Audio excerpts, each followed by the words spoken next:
The world where the MC lived was destroyed. Everyone had to fight against monsters to survive, and it was like that throughout his entire life. He was already tired, with huge piles of lifeless monsters around him. He kept finishing off the monsters, and for months, it stayed that way until those months turned into years. In the end, 10 years passed as if they were nothing. With a single sword, he cut down every monster that appeared before him and was never afraid. Until finally, the final boss appeared with his colossal size.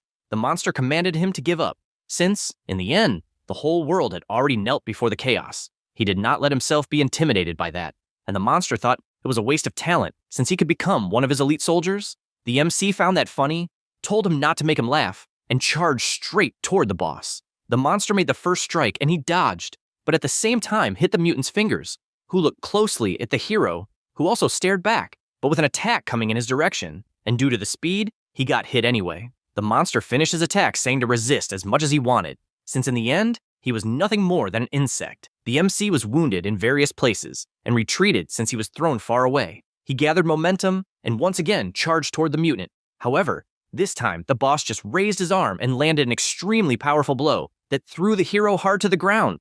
The MC, already badly injured, looked at that colossal monster and noticed a precious stone in the chain around his neck. He kept staring at it and positioned himself to throw his sword at the same time the monster prepared to attack. He gathered all the energy he had and threw the sword with all his strength, making a huge hole in the monster's chest just as the hero was hit by the attack. But before it landed, the precious stone shattered, and the boss screamed furiously since his necklace had been completely destroyed, and all he could do was scream in disbelief that it happened, and his body was erased from existence. The MC, injured, just lay on the ground, bleeding heavily. He looked up and saw a shooting star and thought it was beautiful. After that, we see someone walking. It is the incarnation of the MC. His name is Dojun. Upon arriving at a place with a siren, he is informed that it is Portal B and the rank is C. In addition, it is necessary to scan the hero registration number to identify him. However, the MC just kept walking and stood in front of the gate. Then, he raised his foot and kicked hard, completely destroying the entrance. Because of that, an alert was issued warning that an unidentified hero had forced entry into the gate. He looked up unconcerned and entered the forest. While walking, someone caught his attention. It was a group of people asking if he was lost or something like that. The leader asked him to follow so they could get out of there. He just remained silent, and the big guy whispered that the boy's clothes were strange, and they didn't even believe he was a hero. After all, he knew that heroes usually wore anything, but those clothes were completely weird, not to mention the fact that he was carrying a huge backpack. They wondered if the boy even knew what was going on there. Dojun replied that he knew what they were talking about and had just arrived. One of them comments that he already knows what kind of kid that is, and the captain doesn't like it at all, since he even imagines why the MC got in there, and explains that if he wants to hunt in that place like shown on TV and in the games, he is definitely wrong, since he needs to go through training to get the hero license, because that is a rank C portal, and anyone else must start at a rank F portal. At that moment, the MC interrupts, saying he knows the guy is trying to help, but warns he didn't ask for anything in the first place. Hearing this leaves the three in shock, to the point of asking if the guy is crazy and wants to lose his life. Because of that, he just walks away while the group says to let him be, since he will get hurt on his own for not listening to them. After walking a bit, he looks to the side and comes face to face with a giant orc. The monster growls at him and approaches to attack. However, he, with his confident look, simply disappears, causing the attack to hit the ground. The orc is confused about what happened until he appears above, and with a single strike explodes the monster's head, making it vanish from existence. With that, only the body remains, falling hard to the ground. The MC kneels, imagining nothing has changed. With the orc already defeated on the ground, he bends down and picks up the dropped sword. He becomes thoughtful for a moment and goes toward the monster again, beginning to cut it open until he finally grabs the stone he was looking for. It is a low-quality magic stone. He imagines that if it were in his past life, he wouldn't even look at this item. After putting it in his backpack, he notices movement nearby until several emerge and charge to attack. Dojun dodges the first, and holding the stone firmly in his hand, throws it at one of the orc's heads, exploding it instantly. Then, he throws his backpack on the ground and prepares himself since the fight will be intense. Meanwhile, elsewhere in the forest, the group of hunters is walking. The girl says she found the MC weird and worries since he is new and could end up losing his life. Xianru asks why she is worried, until the leader comments that if the portal was really invaded, it means the elite agents of the portal control must be after the MC, since that is a rank C portal. That's why he believes the elite agents are there. He turns and tells her to relax, since nothing serious will happen if they don't attack any monsters. The group believes the MC must be trembling with fear in the middle of the forest, and that this fear will increase even more when the agents find him. However, the reality is different, since it is the monsters who are trembling until they get punched in the face. Another orc strikes back, but he simply disappears at high speed, appearing immediately behind the monster and landing a powerful kick, finishing another one. Then he picks up another sword and moves forward, as he will get 3 more magic stones. The day passes and Dojun continues walking with his backpack full. He believes the hunt went well since he got 12 low-level magic stones and 16 mid-level ones. At that moment, an elite agent appears and shouts that he found the target. The MC turns and comes face to face with 4 people standing in front of him. One of the agents says they are the portal control team and asks him to show his hero registration card, since if he doesn't have one, he will need to accompany them. Dojun doesn't understand what portal control means, and the man, releasing his aura, just orders him to cooperate. He stares back and resumes walking, finding it annoying. The team leader notices the lack of cooperation and orders the MC to be handcuffed, warning once more that if he doesn't cooperate, they will need to use brute force. Then one of them grabs his arm and says that if he resists and gets hurt, it won't be their responsibility. However, Dojun pulls his arm away with his other hand, terrifying the agent with such strength. Then, with a serious look, he tells them to stop bothering him. The agents realize the danger and draw their weapons. The MC soon realizes that those are rank 4 mana seals, something that would definitely work well against orcs, but not against him. For that reason, he twists the agent's arm and calmly gives his final warning, saying that if they don't want to get hurt, they should leave him alone.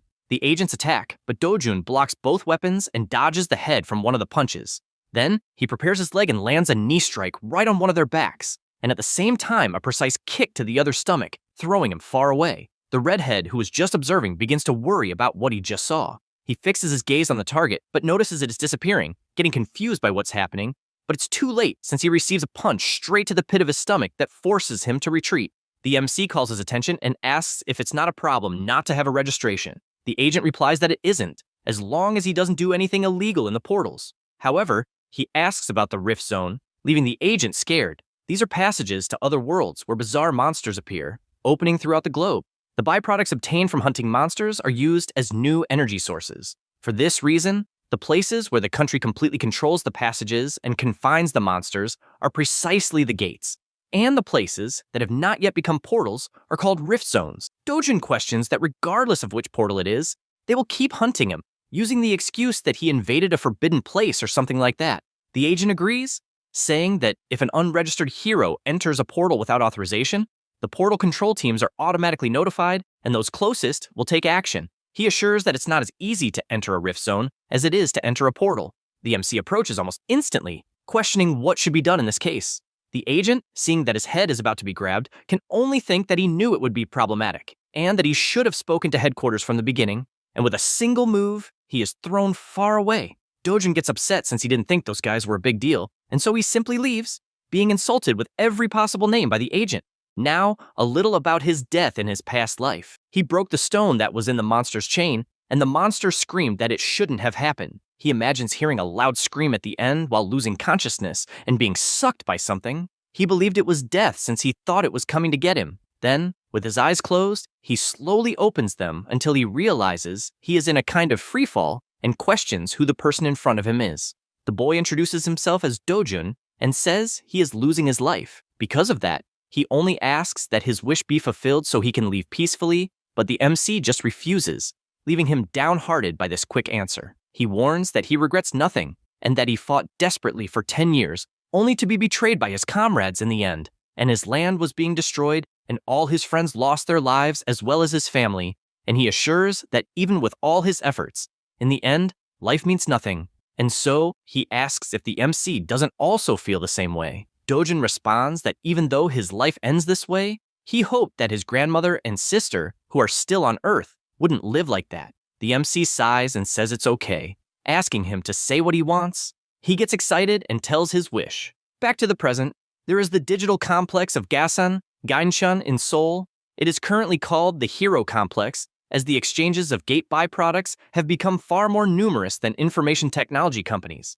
The MC kept walking among the people until finally reaching his destination. The employee greets him, and Dojun says he would like to sell some magic stones.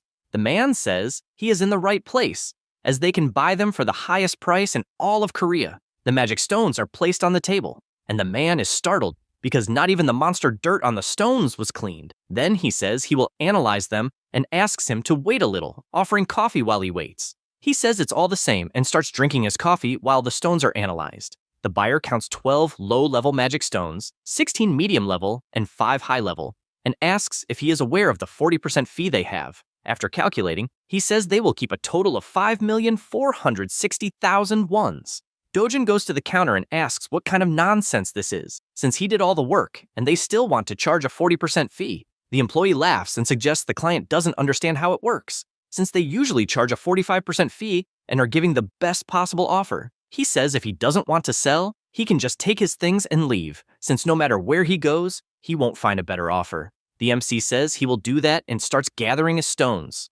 At that moment, the man grabs his arm and says he needs to pay for the estimate they made, besides the coffee not being free, with 300,000 wons for the estimate request and 10,000 for the coffee, adding that they also used a very expensive cloth to clean the stones. So the total bill came to 350,000. The MC pulls his arm away, saying he has no money at the moment, and the man with an evil smile says the store has some rank C heroes protecting the place, and immediately calls them. The men enter the room and ask why they were called, and if someone is causing trouble again. They stare at each other for a moment. The buyer is shocked at what he just witnessed, and then one of the guards is thrown onto him with a single punch from Dojun, finishing off all 3. After that, he starts walking and slams his hand on the counter, cracking it, while saying that because of this, the fee will be 1% and assures they will now negotiate fairly. With everything settled, he leaves, and when he arrives home, he throws a block of money on the table, leaving his grandmother and sister surprised. The old woman asks what money that is, and he, not knowing what to say, makes up that he lent the money to a friend to open a business and it ended up succeeding. She finds that strange and asks since when he has any friends. Dojun feels embarrassed and says that person is from where he grew up, and they were very close at the time. She doesn't fully understand what that means, but just replies that she understands. Then the little girl asks if they are now rich by any chance. He replies yes, and that they will live well from that moment on. Eunyoung starts running around the room happily celebrating being rich. The MC watches this and remembers Dojun's wish that all he wanted was for his grandmother and sister to live well in a safe house. He reflects that before he could respond, the boy simply disappeared. Then, when he woke up, his new self was in that body. He knows that a house in the safest place in Korea costs 110 billion wons, and knows he is not obliged to follow his old body's wish, and also knows that if he can recover his strength, getting that money wouldn't be anything difficult. Rifts, portals, monsters, and everything in that place were destroyed because being the god of the sword in his other world, that place is like an amusement park. However, he is frustrated since he hasn't been able to recover even 10% of his strength. Suddenly, someone knocks on the door calling for him. The MC gets up and asks them to stay there since he will see who it is. After opening the door, he faces 2 people. They warn him that it is time to pay back the money he borrowed, making it clear that it is 48 million. The MC breathes deeply, knowing from his memories that those are the loan sharks from whom his former body borrowed money before losing its life. And he knows the amount he borrowed is 5 billion to pay his grandmother's hospital bill, and the guys increased it 10 times more. The 2 continue asking if he got the money from the portals. However, Dojun is not very patient and starts by landing a punch on the big guy's mouth, leaving the blonde terrified by it. He questions what he is doing, and the MC, with a scary look, says he has already given 9 million so far, which makes them drink the money. The frightened man asks if he is really Dojun, but he, with his fist clenched, tells them to inform their boss that he will visit him soon, and beats the 2 up.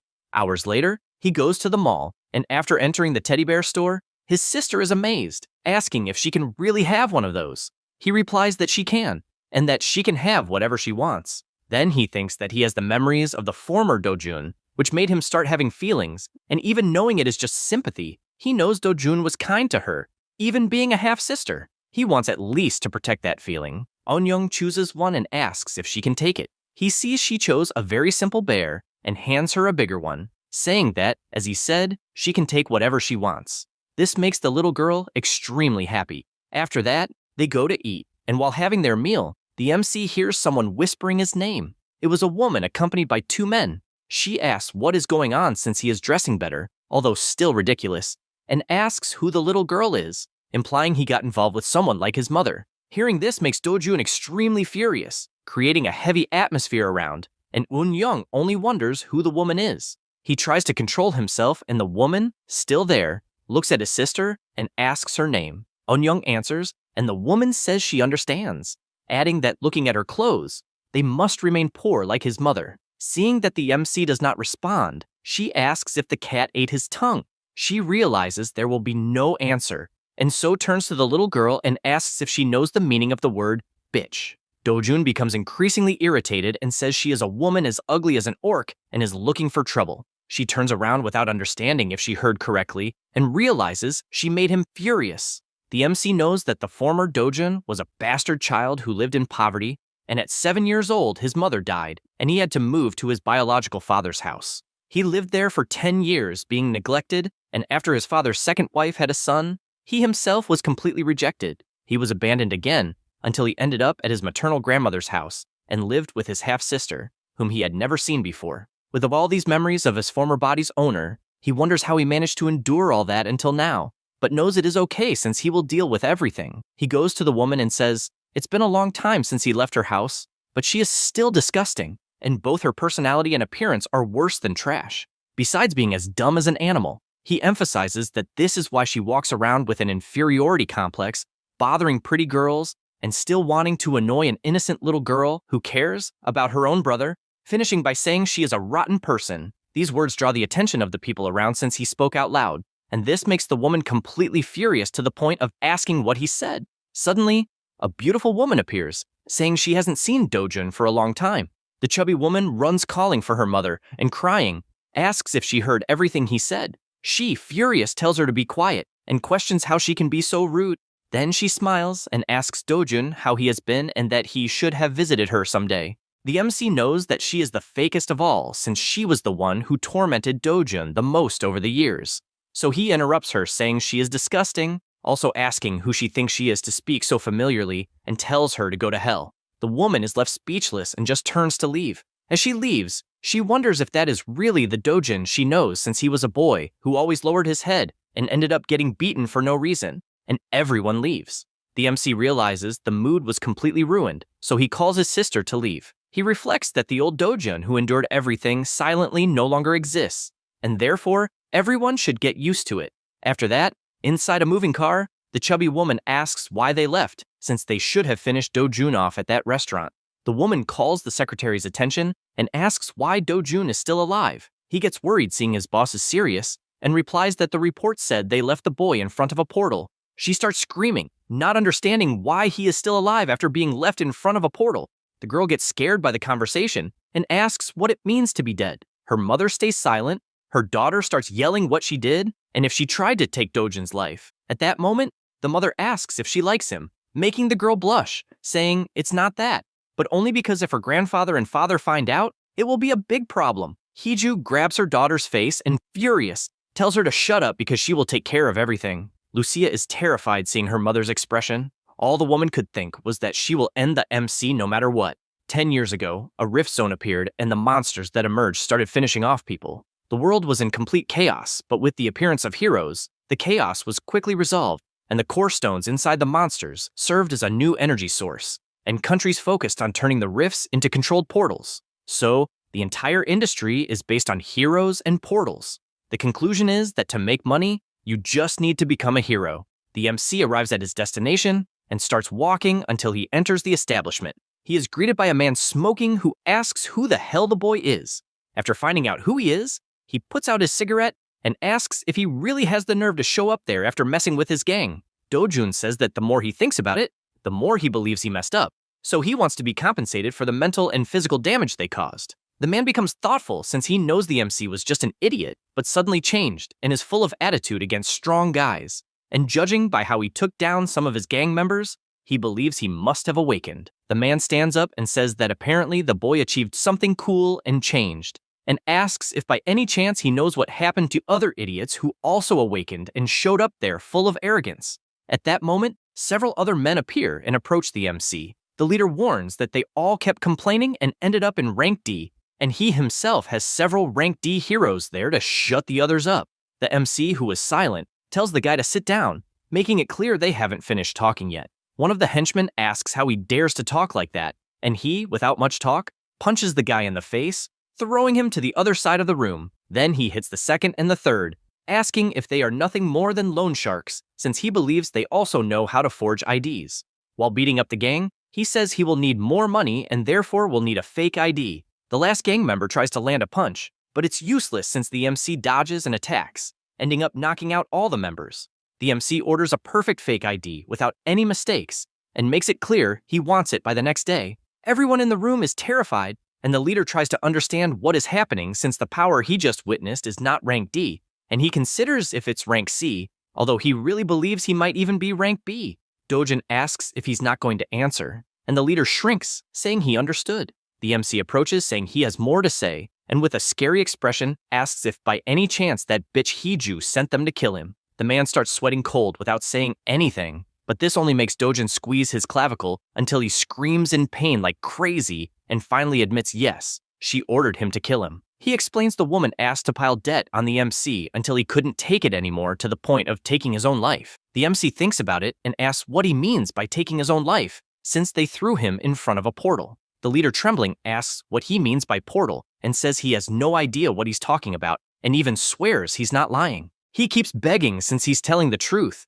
and also comments that if he had died like that instead of simply taking his own life, the woman wouldn't even pay.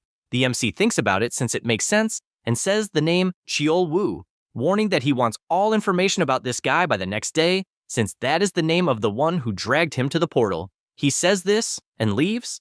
Outside, he thinks all he wants is for his grandmother and sister to live in a safe place and guarantees that while he's there, he will do everything possible to make that happen. The next day, his card has already been delivered and he uses it to identify himself. The system warns that the hero registration was verified but says it's below the recommended rank and therefore warns him it may be dangerous and he should think carefully before entering. The MC thinks the loan shark was an idiot since he could have made a rank A ID. Anyway, he enters despite the alert warning several times that he is below the recommended level. That is the Bounceum Gate, Class B and Scale D, with tunnel-type terrain. The recommended level is A, and entry is not allowed unless in a group of 2 or more people. He knows that since it's a rank portal, fighting alone could be difficult, but since it's in a tunnel, it will be possible because it would only be difficult if it were a rank A portal. He walks for a moment and smiles, knowing he might end up encountering hundreds of monsters inside the tunnel. No sooner does he say that than the first one appears in front of him.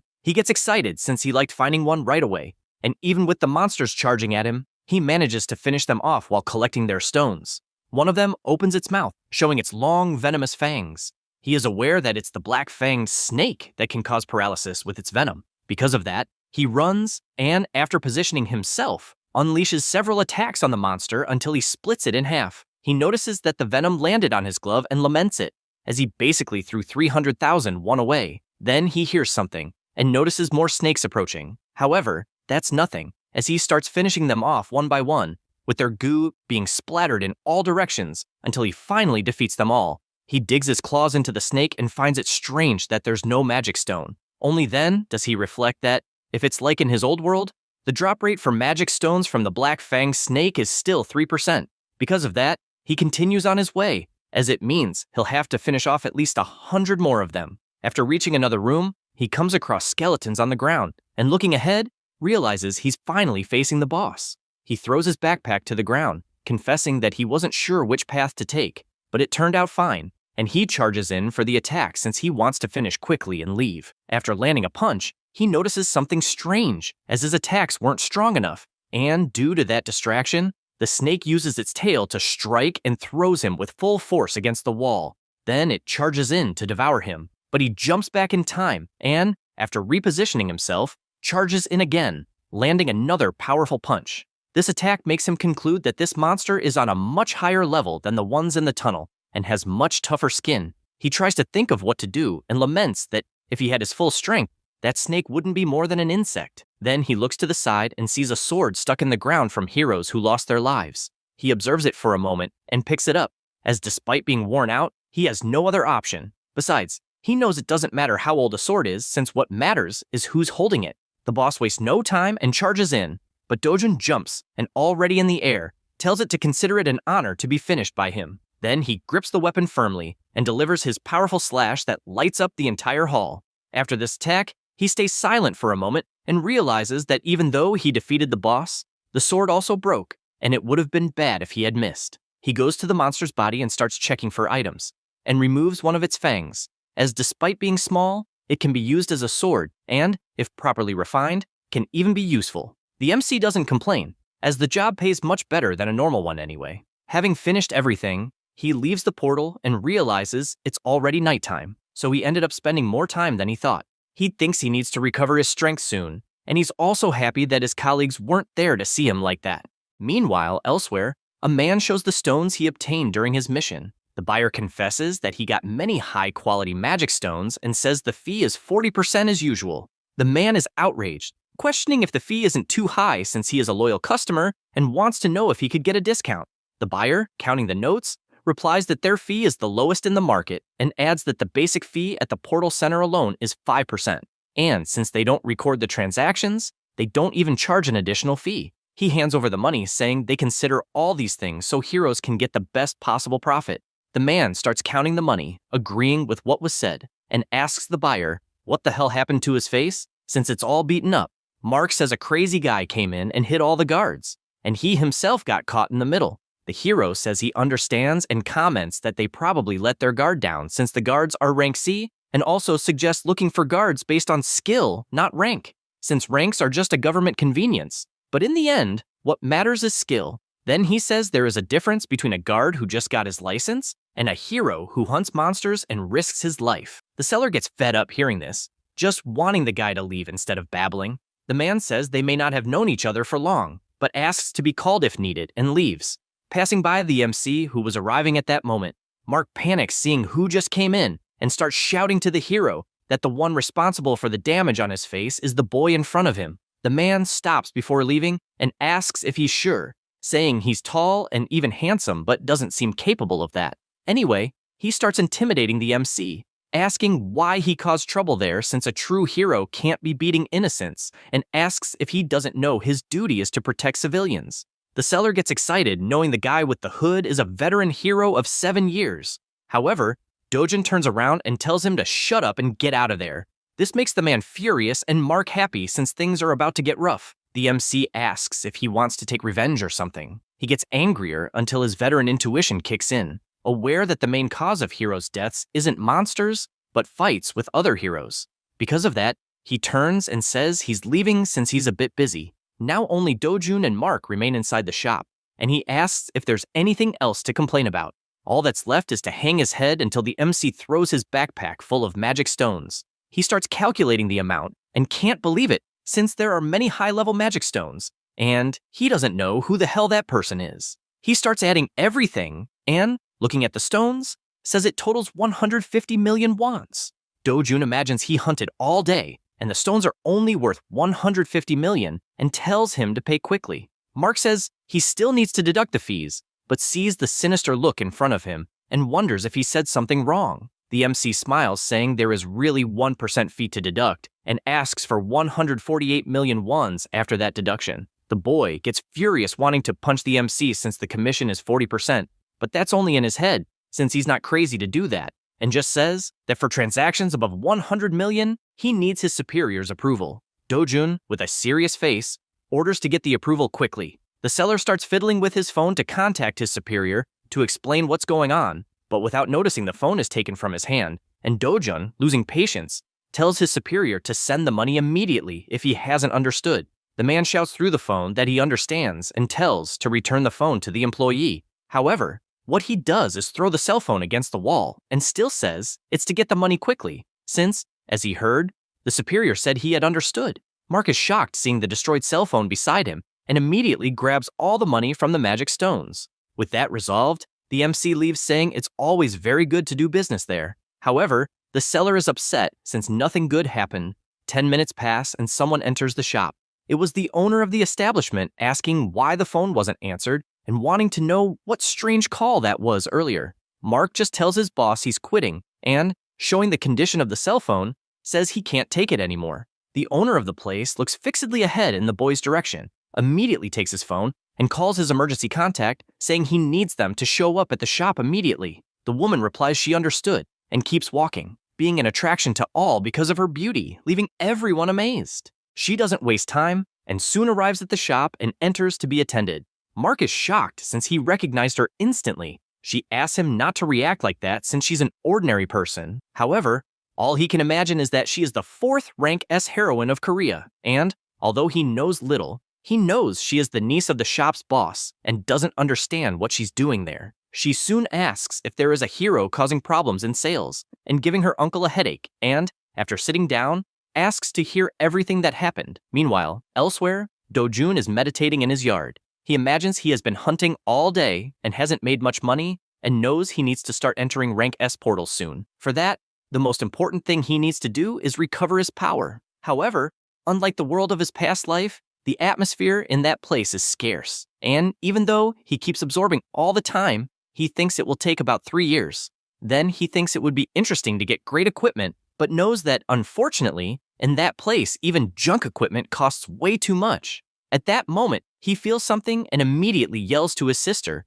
who, looking to the side, is grabbed by him, asking her to go inside immediately. He rushes in, and his grandmother asks what happened. A strong tremor starts, and the little girl panics, asking if it is an earthquake. Do-jun imagines it's not, since he is absolutely sure it is a rift forming. His grandmother, still confused, asks what is happening, and he just tells them not to go out, since it is dangerous outside at that moment, and on his own, he attacks the purple structure that formed. At the same time, at the Hero Association in the metropolitan city of Seoul, people call the leader saying they detected a new rift in the district. He thinks it's annoying since a new rift formed in 63 days and shouts to activate the White Lion Guild since the location is in Mapo, also calling any hero nearby. Then he asks exactly where the rift appeared and they reply it was in the garden of a house. He thinks it's annoying since it could be a headache, because if any civilian enters the rift, no one else can enter until they come out. And that's not the worst, since he also knows that if someone dies inside, a monster wave will emerge for the next 10 days, and if that happens, the entire region will be destroyed. Because of that, he asks to check if anyone entered the rift, and the blonde guy answers that a young man named Do-jun entered the portal minutes before, according to the elderly woman who reported it, and he did so trying to save her and the little girl who was in the house. They conclude that means a civilian entered instead of a hero, and so he asks what the probability of a monster wave happening is. The staff responds that in that case, the chance is 99.9%. This scares everyone since in that scenario, it will be an unprecedented chaos. Elsewhere, a stack of papers is thrown on the table, and Hiju receives the news that Do-jun awakened and says, "That doesn't make sense." The secretary responds that the boy has not yet been registered by the Heroes Association, but even so guarantees that he awakened. She becomes furious and asks what the hell the loan shark did, since everything indicates that she herself should have finished the MC and does not understand how things got so complicated, since the loan shark did nothing and still kept the money. Still irritated, she orders him to talk to Cheol-woo to order him to finish Do-jun at once, and if he does not do it, the guy must pay 10 times more than she paid to carry out the service. The bald guy says it will not be necessary, since he learned that a rift appeared right in Do-jun's garden, and also confirmed that the boy entered the rift and it will even be announced on the news. She asks if that means they will never see the boy again. He answers yes, but she is not so relaxed about that, and therefore orders him to keep an eye until they are sure. Inside the rift, the MC finds himself in a forest. He thinks it is hard to believe, but that is the Patisua forest, which he always used to go to as a child. He realizes this because the forest with its big trees and grass, along with the abundant mana in the air and even the wind, absolutely everything is the same. Knowing this, he looks in a direction, and after walking a bit, that realizes it is as he thought, since he reached the world tree. He knows that it is an ancient spiritual tree full of high purity mana. After touching the tree, he thinks that in his world that tree was destroyed because it was burned and the mana flow was altered, but he realizes that in this place it remains alive and strong, and he does not know why, so he concludes that he might recover his power with that tree. Without thinking twice, he begins to meditate with the goal of absorbing as much mana as possible and restoring his former power. Time passes, and he does not lose focus. Days go by, and he even realizes that he ended up forgetting to eat or sleep, since he focused only on his breathing for 10 consecutive days. After nightfall, he opens his eyes. Having felt the presence of some monsters, he realizes that the monsters are called Volcana and were the ones responsible for burning the world tree in his past life. They start to advance, and all he imagines is that it would be very good if he had a water attribute sword. The monsters get closer and closer, and he prepares himself, saying it doesn't matter anymore because he will crush them all. Then, he stretches out his hand and releases his power after accumulating all that mana. The monsters begin to scream in pain, and he stays focused all the time. What he is doing is releasing his mana, since when releasing accumulated mana in the form of energy, it explodes. He thinks it has been a long time since he accumulated so much mana. The monsters start to channel power through their mouths and shoot it toward the MC, who only sees the energy approaching and being blocked by his natural barrier. He starts walking, saying the world tree is finally safe, and with a confident look, says he wants to see how much stronger he has become. He cracks his neck, and the volcano begins gathering energy again, but at the same moment, he appears putting his hand in the monster's mouth to stop the power from passing through, and even so, the monster fires with all its strength, but the attack explodes inside its mouth, making its body explode from the waist up and dropping a magic stone. Now he walks toward the other monsters, and with a smile on his face says that by killing those idiots, he might even get the inextinguishable ember. Then, excited, he starts attacking all the monsters, since, as far as he remembers, the drop rate was high, and he wonders how many monsters he will be able to eliminate. His excitement is so great that he cannot stop hitting the mutants. After finally finishing, he sees a kind of golden coin among the dropped magic stones. He bends down and picks it up, knowing that it is the inextinguishable ember. The MC gets excited since he really managed to get his hands on that again, like in his past life, and a flame begins to arise in his hand. He sees that and can only think that it would be good if he could absorb more mana from the world tree, but he knows it is too much for his current body. So the most he can do is absorb that Ember E, changing the attribute of his mana to fire. After his whole body is covered in flames, as well as his mouth, he thinks that in his past life he didn't need to do this. So he didn't know it would take 10 minutes to absorb just one. He starts moving his arm to see how he feels, and notices more embers on the ground, deciding to absorb as many as possible. Outside, many people are watching the rift, along with numerous reporters. A man is irritated and says that because of a civilian, he can't enter the rift as it is blocked. Hyunwoo comments that he heard the MC only entered the rift to save his little sister who was nearby. However, the man insists it was just an excuse since there was a rumor that Dojun awakened and only for that reason entered without thinking. Hyunwoo asks what the guildmaster said, and he replies it was the usual, that they need to follow the manual. Hyunwoo mentions that apparently the rifts appeared simultaneously in the United States, China, United Kingdom, Turkey, and Switzerland, and as far as he knows, the guildmaster is busy because of that too, even though it's the first time he's seen something like this happen. Sungwoo is extremely irritated since only his group got screwed over by a delinquent who entered a rift on his own. He clenches his fist, saying some nobody shouldn't have acted so rashly, and promises to beat him when he shows up. The rift remains intact, and it is reported that 28 days have passed since it appeared, and the Hero Association declared that there will be a wave of level 1 monsters. So they ask everyone to prepare, as this is what will happen if the civilian who entered doesn't leave in 2 days. A man turns off the TV. This is Chang Syu, who asks if the person who appeared on TV is the damn Dojun. His secretary replies yes, as it was confirmed to be him. The leader asks if the boy will come out alive, and he replies that there's a 1% chance for a civilian to survive. However, hearing this only makes Chang Syu laugh, since they are calling Dojun a civilian, while in front of him are his team members completely injured by the MC, and so he says the idiots at the association don't know shit as usual, and asks if the boy has awakened as he seems to have. Ingu says he's not sure what happened since the probability depends on the rank he has, so it's hard to judge without more information. Chang Shyub says he already knows, since being good at fighting and surviving a rift are different things. He also says the boy only has 2 family members, so they need to protect them. When the secretary asks what he will do, he, with a sinister smile, says if Dojun loses his life in the rift, he will sell their organs, and if he comes back alive, they will say they helped his family members, so he'll owe them one. Meanwhile, inside the portal near the World Tree, the MC has not stopped absorbing mana and the inextinguishable ember. He wonders how much time has passed, since he managed to absorb all of them.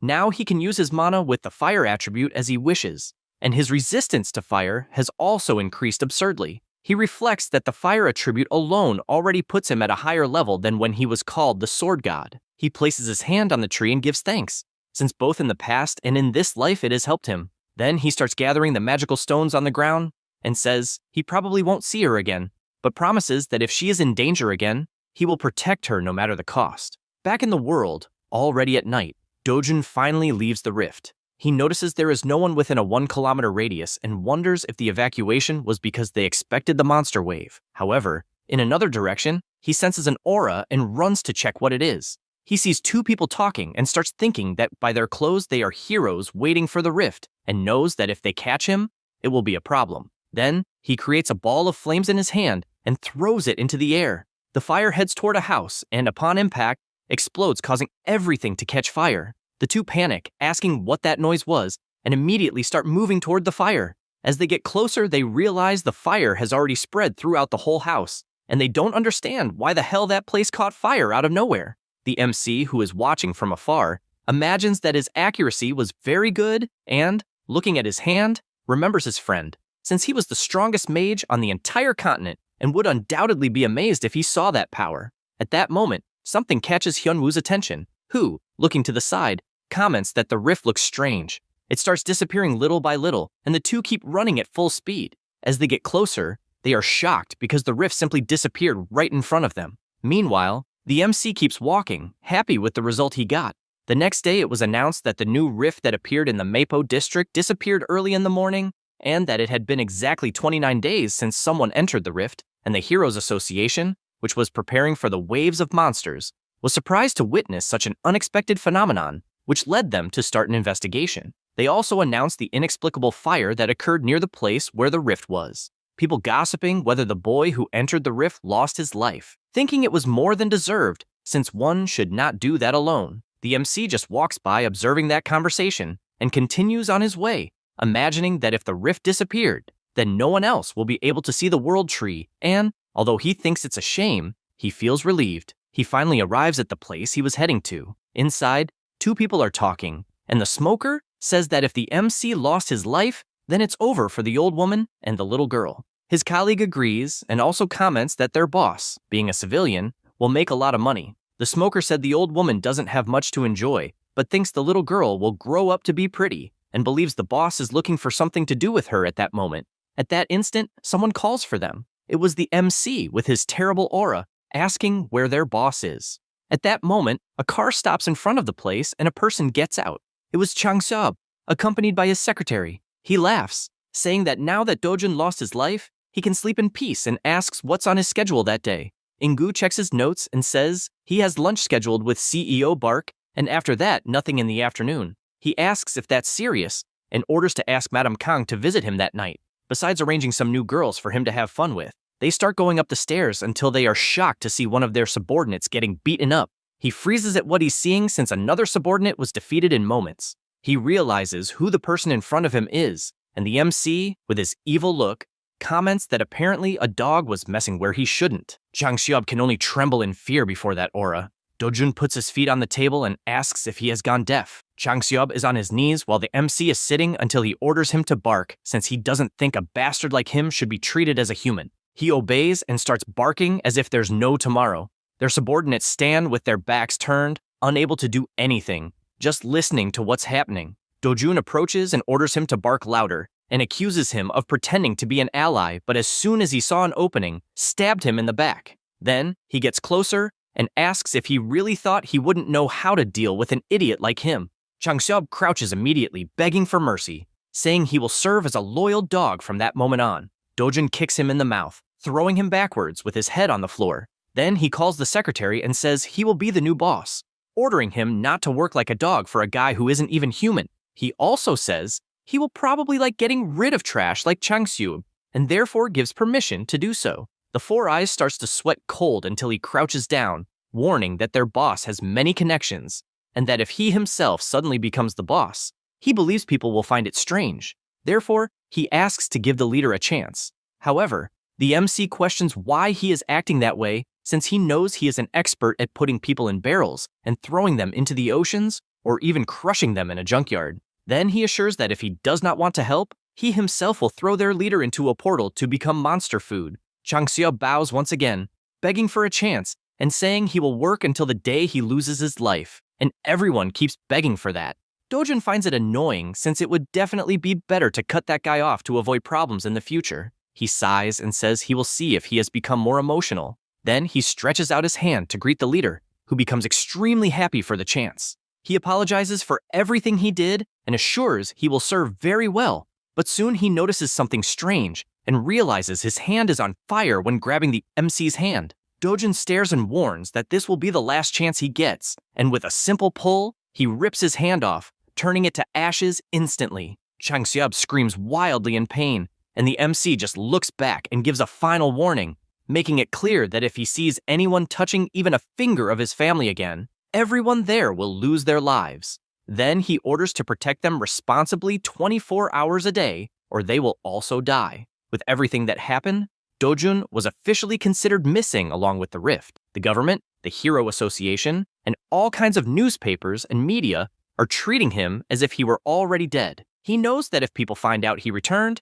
he will only have problems, and imagines that soon Chang Xiub will find a new house, so he should prepare for the move. His sister is happy, eating a hamburger, and with a smile on her face says she is glad they are moving. The MC says she will be able to go to daycare with other children, and next year, he will also do something like that. However, the girl becomes depressed, which makes him desperate to ask what happened and if she does not want to go.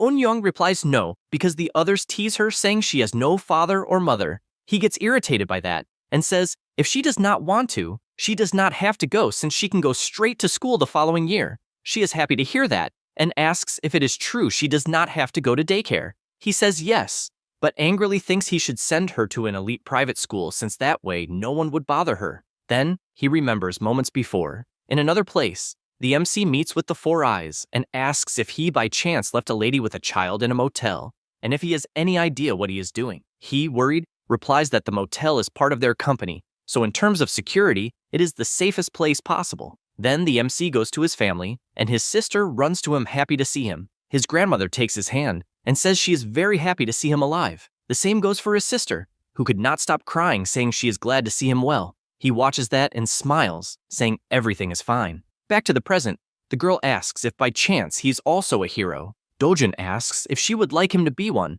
but she says no. He does not understand why, and she says she heard that a hero fights monsters and sometimes dies, and that is why she and their grandmother want to stay with him forever. Dojun hears all this and sighs, since that phrase, stay forever, was impactful. He imagines that even in his world he was the last to survive and lost everything fighting monsters all those years. However, he realizes that at the moment he has something precious he had forgotten. So in this world, he sees he can finally protect that small happiness. In another part of the city, at the Korea Hero Association, Taiwang, the association's founder, asks his employee if it is really impossible to find out anything.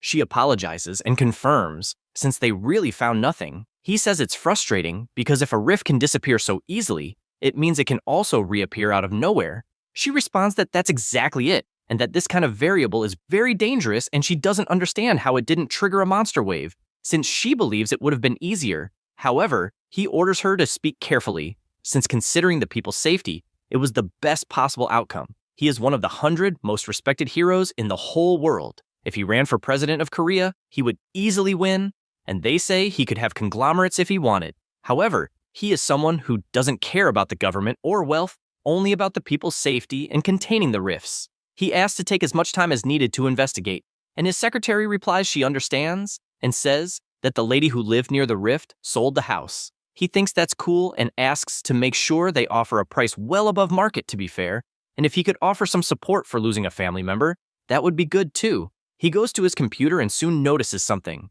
since he learned that the rifts appeared around the world at the same time, and that this is problematic. His secretary asks if by any chance the United States and China have managed to control them. He says the problem is the United Kingdom, since their best heroes are at other rifts. At that moment, a notification arrives, and he can't believe what he's seeing, since it's a worldwide alert that a monster wave occurred in the United Kingdom, still in the morning. The MC keeps walking through the city until he goes to his usual place where he sells his magic stones. He opens the door, and Mark says good morning, until he becomes desperate upon seeing who it is.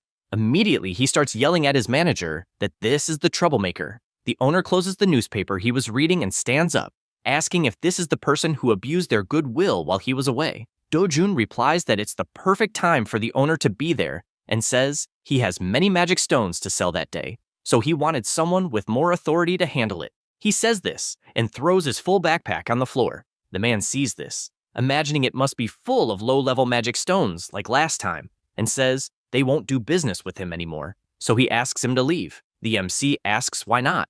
The establishment's manager says that a 1% fee is a big loss for the shop, and so they don't want to do business with that kind of person. Dojun laughs, warning they'll regret it, but the manager doesn't care and says there's no reason to continue talking, since only the association charges 5% fee, so none of that makes sense. Then he turns and tells him to leave and never come back. The MC goes to his backpack and dumps the magic stones inside, leaving both Mark and Janwoo shocked. You realize they are heroic magic stones that are worth any price they ask. The MC laughs and says that if they don't want them, it's no problem. This is a heroic magic stone. In Mexico, a famous drug scientist named Kurzman was breaking magic stones trying to create a drug. Things didn't go as planned, and he ended up activating its power and himself awakened as a hero. Since then, this type of stone became famous as an essential item to awaken heroes, and for that, it got that name. They look completely shocked, since it's a rare energy source and a luxury item. The MC says he will store everything and leave, but the manager changes his attitude, asking him to wait a bit.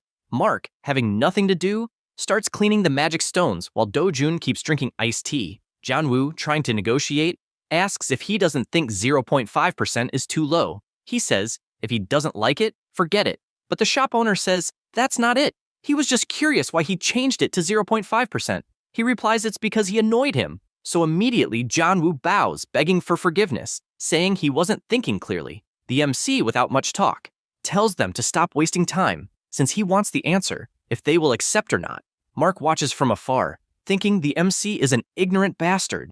Janwoo replies that it's fine, and starts giving a long speech that was enough to make the MC turn away, warning that he will leave. The man begs him to do it for 9%, or they will suffer a loss. Then he asks for 8%, since his boss will kill him if he finds out. Next, he lowers it to 7% and says he can't go lower. But the MC says he never asked to lower it, so the new value is 6%. But he warns that this way it won't work. Mark just watches that humiliation, since Janwoo was already on his knees not knowing what else to do. Then, the MC says he is kind and will leave it at 1%. The man shouts, calling him a damn thief, but actually, that was in his mind, since he's not crazy enough to shout that to someone who got a heroic magic stone. Then the MC makes it more interesting by saying that to let them know, they have 7 more backpacks like that one. The two are shocked hearing this, and the manager shouts for Mark to run at the speed of light to get the contract. With everything settled, he receives 67 billion wons for the heroic magic stones. He reflects that if he continues like that,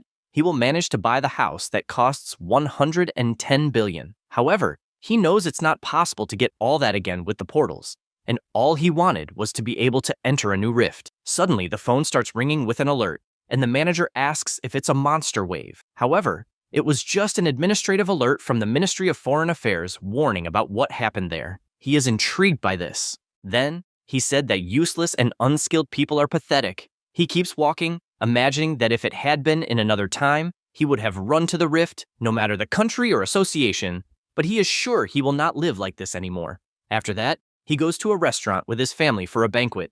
His grandmother checks the menu and is shocked, since 100 grams of meat was costing 250,000 wons, and she thought that was too much. He just tells her not to worry, since he earned a lot of money on his last hunt. On-young watches the meat, and after bringing it to her mouth, her eyes shine, amazed because the taste is surprisingly good. Sunja stares at the juicy meat until the MC also looks and says he will want a rib, a steak, a sirloin, and pork belly. His grandmother is shocked by how much he ordered and asks if he didn't overdo it a bit since she doesn't know how they will eat it all. Do-jun, with a smile on his face, asks them to eat with their hearts that day, and, for that reason, they could eat well. She breathes deeply, not understanding the reason for that, until her granddaughter points to a piece of meat in her direction, asking her to eat it because it's delicious. She decides to try it since she has nothing to do and is amazed because it is indeed very good.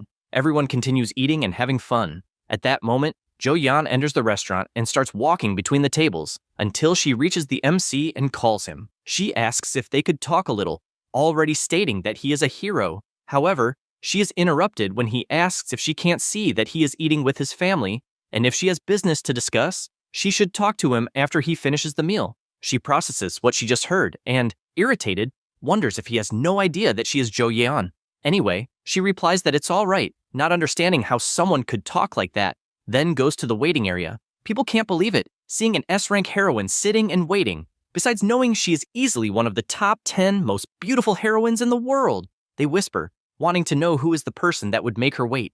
Jo-yeon just stares fixedly, thinking that 2 months earlier, Do-jun was the first person to come out of a rift alive, and the rumors say he awakened inside the rift, but but he was declared dead after the rift closed. She realizes the boy is living very well and admits that he is someone who made her feel tense just with a look. She tries to deduce if he became an S rank in those 2 months, but she has, as an example, the magnate Calfmore, who took 5 years buying magic stones to reach S rank and only then awaken. She doesn't accept that a boy suddenly reached S rank, only believing he is someone with a unique ability or something like that. At that moment, the MC and his family start to leave the restaurant, and seeing this, Zhao Yan stands up, but another person steps in front, catching the MC's attention. It was Chil Wu, with his bizarre face, saying that it seems he wasn't crazy since it really is Dojin there, and asks how the hell he managed to crawl out of the rift. He approaches, saying he knew he was a worm, but didn't want a cockroach right away. Zhu Yan can't believe it since, among all the people, it's precisely Chil Wu there,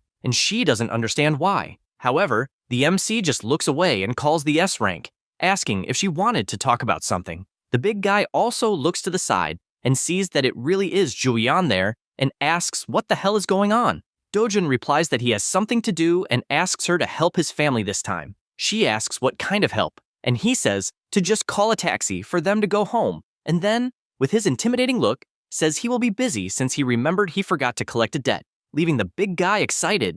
Then, leaving the restaurant, Julian takes the grandmother and the MC's sister to the taxi and tells them not to worry and to come back safely. She says goodbye until the car finally leaves. Inside, a loud noise is heard, and it was Dojun with his hand raised since he just slapped Chielwoo right in the face, who becomes furious asking if he wants to die. However, the employee interrupts, asking for permission since they can't fight inside. He turns around pushing angrily and tells her to fuck off, which scares all the restaurant customers. Then, he starts shouting like a madman asking if Dojun wants to lose his life. But once again, the hand goes toward him, and the MC lands another solid punch that not only hits, but also throws him backward. The MC says he wanted to have a talk with him and asks if he was the miserable one who threw him into that portal and left him to die. So he guarantees they have a lot to talk about. Chielwoo laughs and says he has nothing to say to someone who was abandoned by their own father, and that it seems even his stepmother hates him. He takes his cell phone and starts a voice recording, so he asks to repeat everything he said. The big guy, already furious with that, tells him to fuck off and, gathering energy in his hand, says he won't say anything and instead attacks, saying Dojun is nothing more than the son of a bitch. The MC just watches and, with a simple raise of his hand, blocks the attack and immediately reflects it back. This leaves Chiolwoo confused since his punch was simply reflected. Dojun, still with his hand raised, uses his impulse technique and throws the big guy far away. Without wasting time, he jumps and starts beating that trash. Meanwhile, the restaurant employee is terrified because she needs to call the police and no longer even remembers the number. At that moment, someone appears pulling the phone. It was Joyan saying she is fine and will take care of it. She feels relieved since a rank S is there to help. Meanwhile, he keeps beating the big guy and the rank S starts approaching, thinking Chielwoo is a rank B hero. So this means that to get beaten like that, Dojin must be above that. But she also realizes a rank A wouldn't have that much strength until she calls him, making the MC stop the attacks. She warns that if he continues, he will end up killing the guy. He looks ahead and decides to loosen his body. Juyan takes the chance to ask what he knows about Chielwoo. He answers that he knows everything he needs to know and asks why, and if she cares about it. She replies that she obviously cares, since the guy's cousin is the rank S hunter called Young Pio. He says he already knows that and asks what the problem is. She is surprised he already knows that and still doesn't care about what might happen, so she thinks he's very naive. She looks at the beaten body on the floor and comments that the only reason the guy acted that way is because his cousin will protect him. So she reinforces that the MC will be in danger from that moment on. He laughs hearing that, and she questions if he is not afraid. Dojun approaches her and says that the fact that they have information about himself is bothering him. He says this with his intimidating look up at her. Meanwhile, the employee is hiding behind the counter, outraged, since a rank S said she would take care of the matter, but hasn't done anything so far. Ju Yeon apologizes for showing up suddenly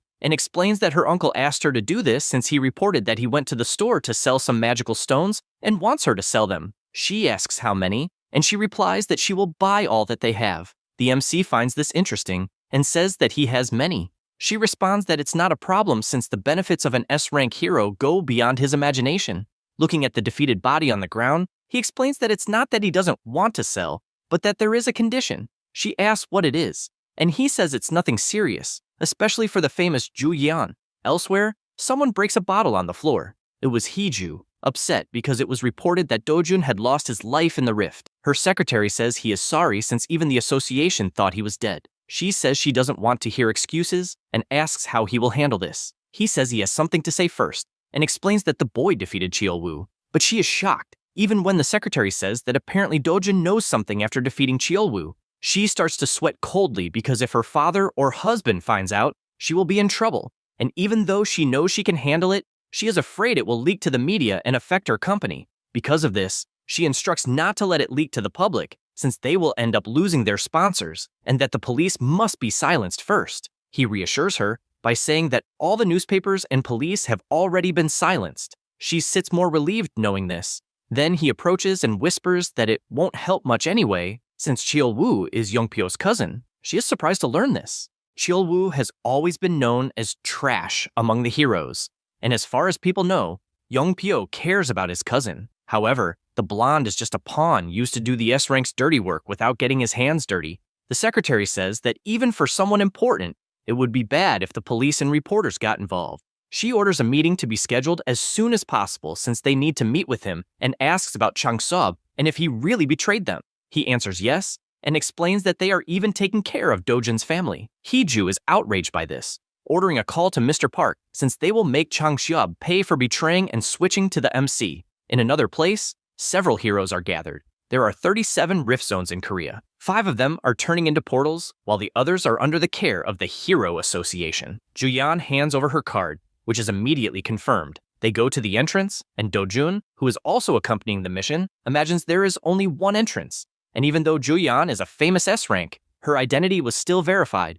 Inju approaches her and says she is surprised since it is quite rare for them to be called to a rift zone. This is the Guildmaster Cleome, an A-rank hunter. Juyeon doesn't know what to say and just says she wanted to have some fun. Then she looks back toward the MC. Their conversation at the restaurant went as follows. He said he had a condition, which was to let him enter the rift zone, and if they did that, he would be willing to sell all the stones he has at market price.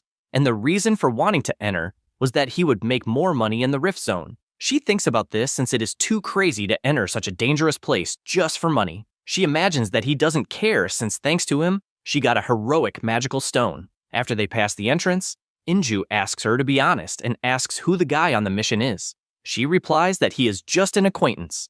The guildmaster is not convinced and asks if he is her boyfriend or something like that. She replies that she isn't and that she was only owing him one and recruited him for the mission as a form of payment. The grasshead is surprised that an S-rank heroine owes something to anyone. As the group walks, they hear something just like the MC. Immediately, everyone takes battle formation since a giant bird is flying toward them. Inju can't believe it's a basilisk, and immediately the captain coordinates the team to defend and attack. However, Dojun just runs past and heads straight for the monster. Seeing this scares everyone because they don't understand what the boy is doing. He gathers energy in his hand since he finally has his first target. Close to the basilisk, he concentrates the flames in his hand and lands a solid punch to the monster's face, sending it crashing forcefully to the ground. Then he descends and stands in front of the knocked-out bird with a huge hole in its head caused by the punch. A group member asks if a basilisk was really defeated with just one blow, but the MC raises his foot and stomps hard, saying it will only die if he does that. Everyone is shocked witnessing this scene until Inju turns and asks who the hell the boy is. Jo-yeon doesn't quite know what to say and just replies that he's just a very strong boy, but she doesn't accept that answer and starts shaking the captain, questioning how many heroes she knows who could take down a basilisk with a single blow. She is left speechless and says she believes that even the guildmaster could do such a feat and therefore doesn't understand the reaction. Inju doesn't accept this answer since they even witnessed a fight in the air, and with just one punch, he knocked down the basilisk like it was a little bird. Jo-yeon looks scared toward the MC, trying to imagine his true identity. Because of this, she says she will change the plans a bit and says she will go toward the center a little. She asks Dojun for permission, but he quickly interrupts, saying he won't share anything with those who didn't help. Then he puts the stone in his bag. She replies that she's not there to ask for that, and admits she thought he was too strong for such a simple monster, and asks what he thinks about going further in. Immediately he smiles and says it sounds fun. She starts walking, saying she knows that area very well and will serve as a guide, but asks him to stay close so he doesn't get lost. She barely says this and starts running at an impressive speed. The MC notices she suddenly started running, and so he crouches and practically disappears with the speed he has. The group just watches from afar, unbelieving, since, as far as they know, Jo Yeon runs at bullet speed, so they think Do-jun is the very light. A group member asks if they won't go after the two. The guildmaster asks if it's possible to follow them. He answers that obviously it's impossible, and so they will have to hunt around the surroundings. She goes to the defeated basilisk, seeing the damage the MC caused, reveals that she and the rest of the group are revered for being A-rank heroes, but admits that compared to S-rank heroes, they are insignificant beings since there are powerful people like Jo Yeon and another certain someone whose name she doesn't say. Meanwhile, Jo Yeon is moving at full speed until she looks back and sees nothing and wonders if she should slow down. But at that very moment, the MC, who was already by her side, asks if she could run a little faster, and so she is overtaken. She simply couldn't believe it since she doesn't understand how she was caught, as when it comes to speed, she's top 2 in the entire Korea. The MC decides to walk backward until matching her speed and confesses that he did not expect her to be so slow, besides not being able to keep up with him that way. Jo Yeon shouts furiously, since at no point did she say she would follow him. The MC stared up towards some mountains. He catches her attention and asks what is at the top of the mountain. She is surprised, recognizing the area because it is where the Rift Boss is. She further explains that it is a monster called Kassarian, a creature about 20 meters tall that resembles a pterosaur, and warns not to even think about fighting this monster since it requires at least 3 rank S heroes to take it down. He asks if by any chance this boss has a high-level magic stone. She replies that it obviously does, and that the magic stone is even more powerful than a normal high-level one, and questions why he asks. Then, he just resumes walking, and she becomes scared, wanting to know if he's really thinking about profiting from the boss, since she did not call him to the rift to do something so dangerous. But when she sees, he is already running at full speed, and she becomes terrified, since facing Kassarian alone is suicide, so she starts running too, getting close to him, but the MC disappears by increasing his speed even more along the trail toward the top of the mountain. After a while, Jo Yeon is shocked by what she sees and asks what the hell that is, since in front of her, the boss is already completely defeated. She sees Do-jun putting away his knife and cannot hide her shocked expression because Kassarian is extremely powerful, and she even knows of a rank S hunter named Haeyol who was known for hunting this boss. When this hero faced him for the first time along with a group of rank A hunters, all were obliterated, leaving only Haeyol alive. He was frustrated by this, and, after that event, created a group with another rank S hero and 2,000 rank A heroes, purely for revenge. The hunters attacked with their arrows targeting the boss's wings and also restrained him in various places with their magical bindings. The rank S took advantage of the moment and attacked together with his whole group, but Kassarian also fought back, and the battle went on for hours, being a complete massacre. She says the hero did manage to hunt Kassarian, but most of the heroes died, and because of that, the great guild Sweet Life has not recovered its strength even after 3 years. The MC, who was opening the monster to collect the stones, looks aside and says the girl did not help at all, so he says it's good for her to know what that means. Jo Yeon gets furious since at no point did she say she wanted any reward. She remains surprised because if she had not seen with her own eyes the infamous Kassarian being defeated with a single blow by the MC, he finally manages to remove the magic stone and, after admiring it for a while, he puts it away and says he no longer needs a guide and tells her he will walk alone from then on. She asks if he won't take any more parts of Kassarian, since besides the magic stone, there are other valuable items like the boss's scales and claws. He stops walking and says he doesn't care. Then he resumes walking, saying it's better to get other magic stones than those materials, and that she can even take those for herself, considering it payment for helping as a guide. She looks at the defeated monster on the ground and replies that she doesn't need any of that. Later in the afternoon, the group of heroes is gathered, and several backpacks are piled up. The rank A heroes watch, and a guy comments that Do-jun is constantly grabbing backpacks there and returning with them full of magic stones. He admits that their guild would have to hunt for at least 3 continuous days to get the same amount of stones that he has. The guildmaster looks at Jo Yeon sitting on the floor and asks who the heck the boy is. She is aware of the absurd speed she witnessed and, frightened, imagines that if what Jo Yeon said was true, then the boy finished Kassarian without any special equipment and concludes that this could mean he is the strongest hero in all of Korea and maybe even in the whole world. She then looks to the side and sees the MC arriving with another backpack and throwing it on the floor. They start gossiping that Dojun came back with another full backpack and believe that even if they told other people, no one would believe it. They say it's even better not to tell anyone since they won't believe it. Jo-yeon gets up and starts talking to the MC. They watch from afar and wonder if the two are flirting. They suggest that the boy could take better care of himself to match Jo-yeon's beauty, since they think the two go well together because he is not ugly. However, Inju stops to think since what she's seeing can't be called flirting because she is witnessing him being a little rude to Jo-yeon, who never thought she would see someone treating her like that. Suddenly, he hands the backpack to her and starts walking out. Inju is outraged, questioning if the guy is just going away without even saying goodbye, and the captain replies yes. She asks why he left the backpacks there. Jo-yeon explains that she told the MC that when everyone finds out he defeated Kassarian, he will become famous overnight, but he replied that he hates to attract attention and so asked her to take care of everything. The guildmaster is surprised that someone would refuse such fame and just comments that he's a strange guy. Jo-yeon is silent for a second and, with a blushed face, says he's strange even too much. After that, in the city, inside a training gym, someone is training by punching a punching bag until he prepares himself and, with his powerful strike, tears the bag into pieces. This is Hale, a rank S hero and master of the Sweet Life Guild. His subordinate, who was nearby, asks him to calm down and cites a saying that a frog that stays crouched for a long time jumps higher, and the longer it endures, the greater the reputation. Hyol agrees and says that everyone who humiliated him fell hard. The secretary says exactly that, and that he just needs to accumulate power until the time when everyone will bow before him.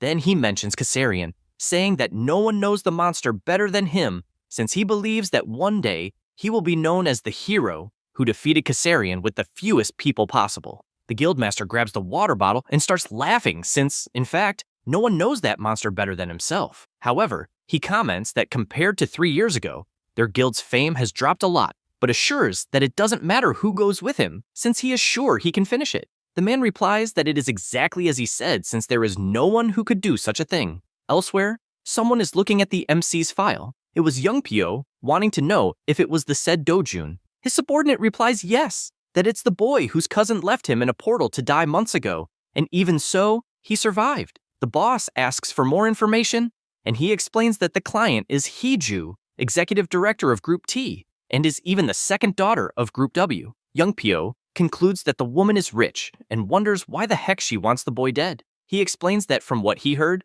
Dojun is the illegitimate son of Group T and was taken to her house 7 years ago, and when the woman gave birth to her last child, Dojun ended up being expelled. Young Pyo laughs hearing this since, apparently, in the world of the rich, blood really doesn't matter, and asks how much the woman paid Cheol Woo. He answers that it was 3 billion won. Young Pyo says he heard that his cousin got hurt recently, and his subordinate answers that yes, he even got beaten so badly to the point of being covered in burns and can't even see, not knowing how he survived. The rank S picks up his golf club and hits the golf ball into the hole. Then, with a strange face, he says that if it were him, he would have torn the MC into pieces and crushed his head. However, his attention shifts when his secretary tells him there are rumors that Jo-yeon helped Dojun. He goes to his subordinate, outraged, and asks why the hell she would do that and what the relationship between them is.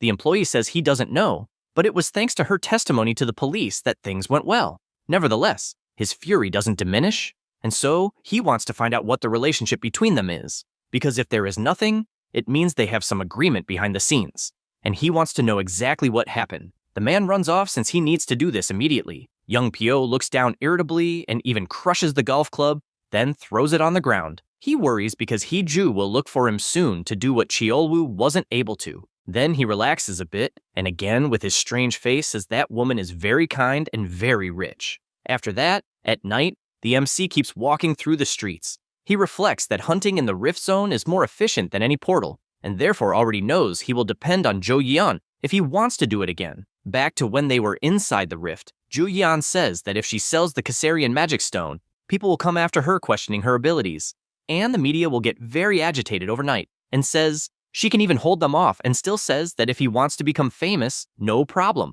and asks what he will do. He just hands over the backpack and tells her to take care of things. He smiles, remembering all this, and says he will look for another way to enter the rifts. Then he arrives home since, for now, he wants to rest. Upon opening the door, He looks down and notices many shoes there. Then he enters the house and sees several people standing in front of his family and a blonde guy sitting with crossed arms. Immediately, his sister runs to him, and the MC asks who they are. The man introduces himself as Cheol-young, the chief prosecutor of Seoul's main office, and asks if he knows Chang Seob. The MC remains silent. The prosecutor informs him that he is being arrested for involvement in illegal sales operations and abusive fee collections authorized by CEO Chang Seob. The next day, at the prosecutor's office building, the MC is sitting and, looking to the side, sees someone walking. It is the prosecutor on a call. He is talking to the director, saying that both Chang Seob and Do-jun were obedient and still thanks him for taking care of his daughter's exchange. He asks to send his regards to Director Hong and says the reason he became a prosecutor is to remove society's trash. Then the report is placed on the table, and he questions what has been done so far since. Looking at the accusations list, Do-jun could spend at least 10 years in prison and warns that Chang Seob has already helped prove that several of those things are true. The MC stares silently, and this makes Cheol-young furious to the point of calling him a son of a bitch and asking if he thinks this is a joke. But he is startled when the MC asks if it is Hee-ju the bitch who is doing all that. He stands up asking who Hee-ju is and what he is talking about. He reflects that apparently they already got rid of Chang Seob and even tried to go along smoothly to avoid drawing attention, but ended up like that. The man starts to walk and asks if by any chance he thinks Korean prosecutors are a joke. However, with a simple, scary look, the prosecutor gets scared and steps back, having felt a terrifying aura. He gets furious about that and raises his hand to slap. However, he stops midway because one of his employees is calling him to see something. After going to another room, Cheol-young reads the report and asks if the machine is broken. The employee replies no and says they checked several times and the hero meter labeled Do-jun as a civilian. He explains that he doesn't know exactly how it happened and asks if maybe the information about the boy having awakened was wrong. The prosecutor starts to sweat nervously since he can't imagine the Group T investigation being wrong and sees that the MC knows Hee-ju, so he doesn't understand who the hell the boy is.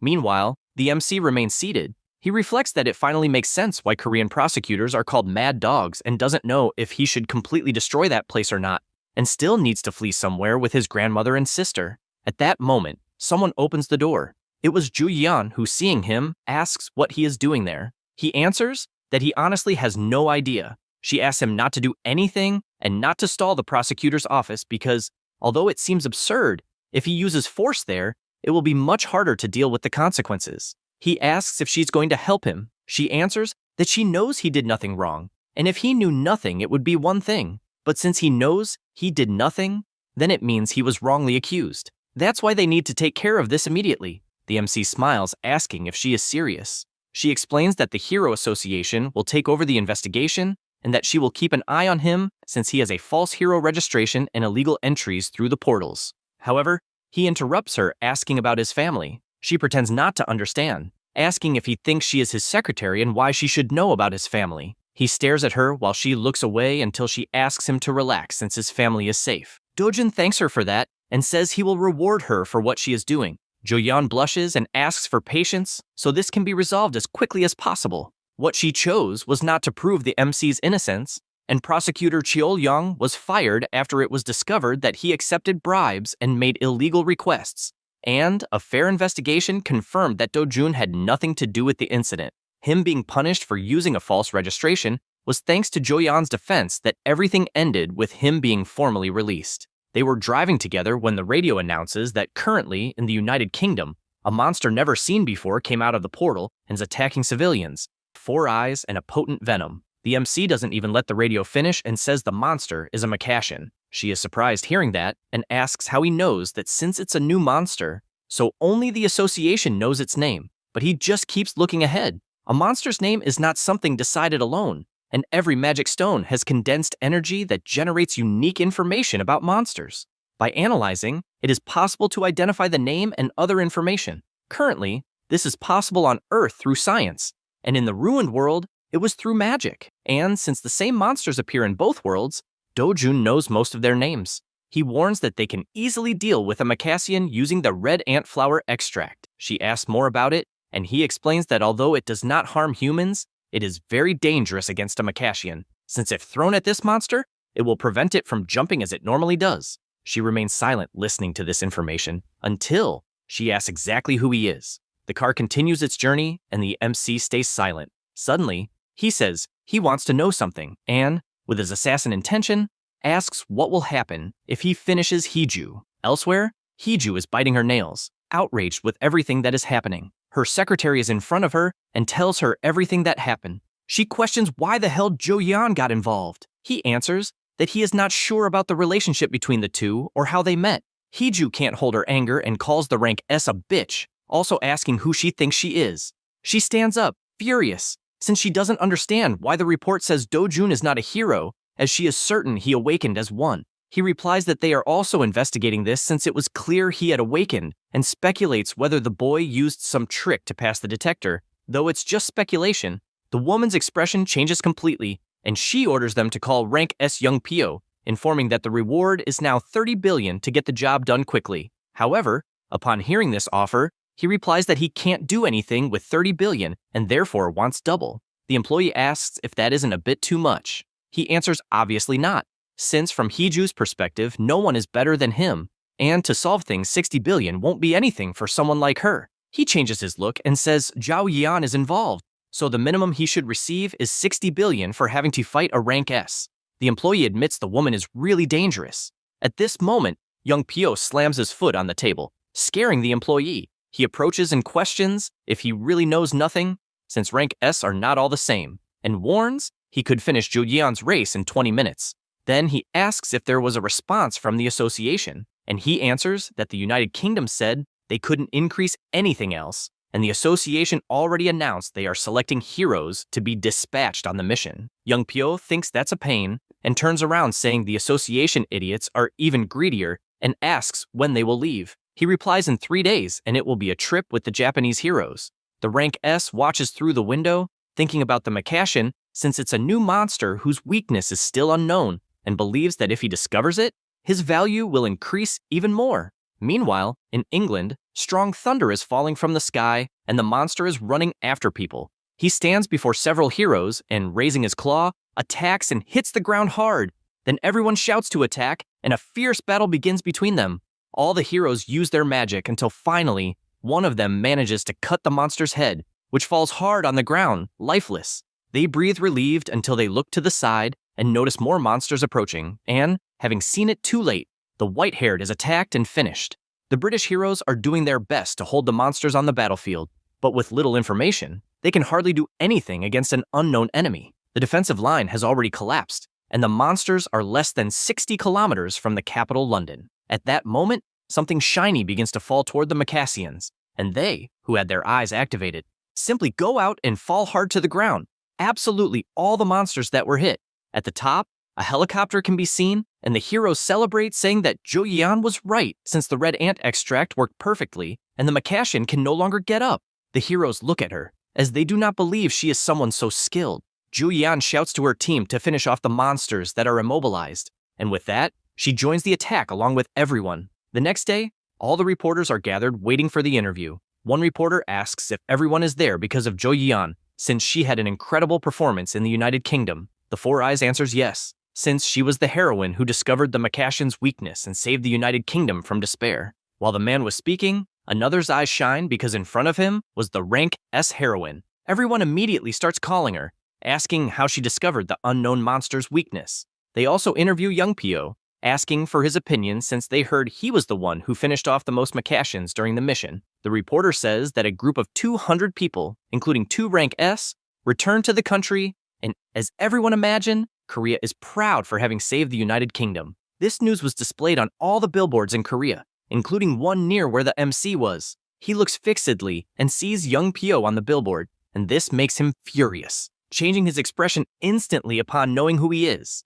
Elsewhere, several bags are placed on the table, and the MC asks what that is. Jo Yeon says that one bag is for his sister, the other for his grandmother, and lastly for himself. At that moment, he starts to rummage through the bag, but she asks him not to do that there since he should only open it when he gets home. He realizes they are clothes and says they were probably expensive. She says it's a reward for helping her, since thanks to him, she became a real heroine, and she emphasizes that the gift is small compared to how much he helped her. So she adds that if he ever needs something like a car, she can give him that too. He replies that he'll see and let her know, since she also helped him in her own way. Juyeon asks if he would tell how he knew Makassian's weakness if she were to ask, but gets frustrated when he asks why he would reveal something like that. She then changes the subject and asks what he plans to do in the future, guessing it's not something like wishing for world peace, and says things would get much worse if he decides to go after Hee-ju or Young Pyo, as she couldn't let something like that happen if things got ugly.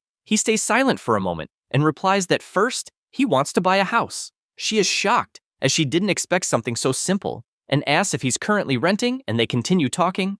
Elsewhere, a party is happening with several girls by the pool. Young Pyo is with them and can't stop thinking about how different Ho Yeon is. He remembers that she knew Makassian's weakness, and it was as if she was hiding that fact. The two were on the plane, and he asked if it was really true that Dojin crushed a prosecutor's head with one punch, and that the idiot Cheolwoo was there when it happened. Jo Yeon removes her eye patch and replies that, first of all, it was his cousin who started it, and says that from what she heard, Cheolwoo tried to kill the MC by taking him to a portal, and that even the day they fought, it was Cheolwoo who started it. He smiles sincerely, and getting closer to her, says that Cheolwoo really acted without thinking, but emphasizes that they are cousins, and that now he has reasons to go after Dojun. The two stare at each other for a moment, and she just turns away, telling him to do what he wants, since she won't get involved in that. He is confused because he thought she would complain, so he believes their relationship isn't as good as he thought. She says once more that she has no reason to do anything. Back to the present, Young Pyo fills his glass, and while drinking the wine, he can only think about what Jo Yeon said about not getting involved. And so, he believes there is some secret about Dojin. In Long Sutton, England, the place that was devastated by the monster wave, the British Hero Association wants to collect as many magic stones as possible before the second wave. And so, a certain number of heroes will be sent to the rift. A man says it's a shame, because if they at least had the extract from the red ant flower, even D-rank heroes could finish the Makassians. Another man agrees, saying that if they had discovered it earlier, they could have gotten several magic stones too. That region is where a monster wave already happened and it can no longer be closed. The man says he heard that the monsters from the second wave will be different and believes it will be worse because they don't even know what kind of monster will come out. And he heard that several cities were destroyed. Suddenly, one of them turns and looking at the portal, says he felt something coming out of that place and guesses that their team, which went in some hours ago, might be coming out now since it's been 5 hours.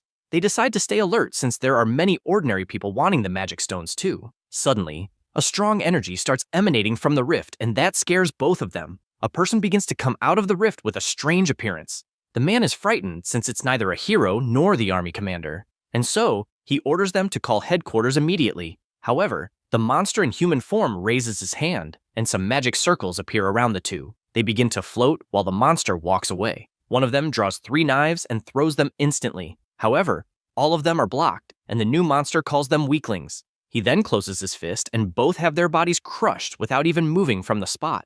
Next, the monster raises his finger, and a beam begins to emit, materializing a device with the number 19.26%. He says it's already been 10 years, according to the time of that place, and can't believe it hasn't even reached 20%. He wonders if something went wrong, since even after activating a rift, he will still have to find a way to increase his mana. The hunter on the ground, still alive even with his body crushed, asks who the hell the monster is. He smiles and shatters the guy's body like it was nothing, and says he will eliminate those weaker than an insect. Meanwhile, in Paju, the MC is walking peacefully until he looks to the side and notices an intense tremor. At the same moment, several monsters come out of the ground and start piercing all the terrain beside him. He calculates the width of the holes, and, with his hand on the ground, realizes that there are 26 monsters within a radius of 100 meters. So, excited, he looks forward to how many of them will survive his attack. Without thinking twice, he fires his fireball, which, in the same second, causes several colossal explosions in each hole formed, and all the monsters are thrown high into the air with such force. He observes the destruction he caused and smiles at the power he possesses. Meanwhile, at the Hero Association, the president asks about the MC, since he wants to know what everyone knows about him. The executive director says that he is a difficult young man to deal with. In addition to having received confirmation that he really is a hero, Tai Wang finds this strange and comments that, as far as he knew, the boy's identification device said he was just a civilian, and the director says he did not receive any information about it. Song Chul interrupts and says that he is nothing but an insolent brat. since if the Hero Association asks for something, the person must do it immediately, responding accordingly. At this moment, Hongyi raises his finger, since he has one more thing to tell, and reveals that, although it is nothing serious, he explains that apparently it all started with a terrible plan by the hero Cheolwoo and Do-jun, who ended up awakening in an incident at the portal, later took revenge on Cheolwoo, and dealt alone with the monsters that appeared in the district. He concludes that, although the boy's actions are a bit exaggerated, the MC's strength is definitely absurd. The president says that apparently he is a wild horse running loose, but at least they don't need to question his loyalty. After all, he applied for an official hero license and has a guarantee that he can skip the standard procedure. Everyone asks what this guarantee is, and if it is from someone in the association, and the director explains that Do-jun mentioned Miss Jo Yeon, the rank S heroine. Immediately, everyone is shocked, since they did not expect this from the MC. Meanwhile, he is admiring his new card and realizes that it says he is the 8th rank S of Korea. Thanks to this, he can hunt as much as he wants in the rift zones. Back to the president, he bursts out laughing, also commenting that he is an incredible boy, since he barely got the license and went straight to the Paju Rift and at an incredible speed. The vice president asks to wait, since from what he understood, Do-jun entered a level 2 rift alone, without any guild or support, and questions if he is crazy. The president remains silent, as does the executive director. Song-chul realizes what the silence means and suggests revealing the true identity of the MC to the public if he returns alive from the portal, since he is the 8th rank S of Korea. Hongyi immediately cuts off this idea, believing that Do-jun will not want it, and therefore, it would be smarter to just talk to him first. Song-chul finds this absurd, since in a critical moment people need to know that there is an 8th rank S, and asks what the president thinks. He gets up, understands everyone's concern, and says that he will see the MC personally. Meanwhile, Do-jun is fighting, and the more he kills, the more monsters appear. He activates his fire ability and cuts all the monsters at once. Since he is not very patient, he finishes killing them all, and, after deactivating his ability, he takes a deep breath, since, as expected, he consumed too much mana and therefore decides to go after a weapon. He goes to the hero complex in Gansan. Upon entering, the seller politely asks him to provide the name of the person who made the reservation, but the MC just throws his backpack on the counter and asks to make a weapon with the items he has. The employee responds that they only serve people who made reservations and therefore asks him to go to another store. Do-jun changes his gaze and points out that they answered the phone saying they still had several reservations, and even so are implying that they don't want to accept. Boku says that all reservations are already filled, and since they are out of time, they should go to another shop as there are other good blacksmiths in the city. The MC, without patience, grabs him by the collar and leaves the guy in despair to the point of asking what he thinks he is doing since he is the son of the owner he is messing with. He approaches and orders him to call his father at that exact moment, since he only came to the shop because they said the place is good. Boku steps back and immediately calls his father, informing him that there is a customer wanting to see him. Cheol-kwan arrives at the place, and the first thing he asks is who recommended the shop. The MC informs that it was the heroine, Jo Yeon. The two are shocked since the recommendation came from one of the strongest heroines in the country, and for that reason, he asks if it is really true. Do-jun just picks the items he wants to use for his weapon, and this leaves the blacksmith scared, sweating cold as he takes the items in his hands. His son asks what it is since he noticed the surprise, and he replies that they are 2 fang tips of a giant monster and that it had been a long time since he had seen something like that. Do-jun explains that he wants a long sword, as long as possible, but the blacksmith informs him that without metallic materials, if he stretches the sword too much, it will have no durability, and therefore he can only make 2 medium swords. However, the MC questions if maybe he is the one who doesn't know how to make it. Both are outraged by this accusation, but Do-jun continues his explanation, since he only wants a long sword and even wants the mana absorption to be as high as possible. The old man is already trembling with anger, and his son shouts, since a nobody arrived at the shop accusing them of knowing nothing, and therefore he grabs a sword to show that his father can make something of at least level 3 absorption. Do-jun observes the sword and comments that it is probably at level 5. With that, he starts putting force into the blade, overflowing an intense aura that leaves the two blacksmiths scared, since in the blink of an eye, the sword broke entirely in his hand, leaving only the crumbs falling to the ground. With that, the MC warns that if it is to create trash, it is better for him to retire, and both stare at each other with hatred in their hearts. After leaving the shop, he goes to a portal and soon encounters a monster. He finds it too noisy and prepares his skill. At the same instant, the Cyclops tries to trample him, but he moves at high speed, standing face to face with the giant, and with a single attack severely injures the shoulder of his target, who only screams in pain, also grabbing a tree as a weapon and attacking,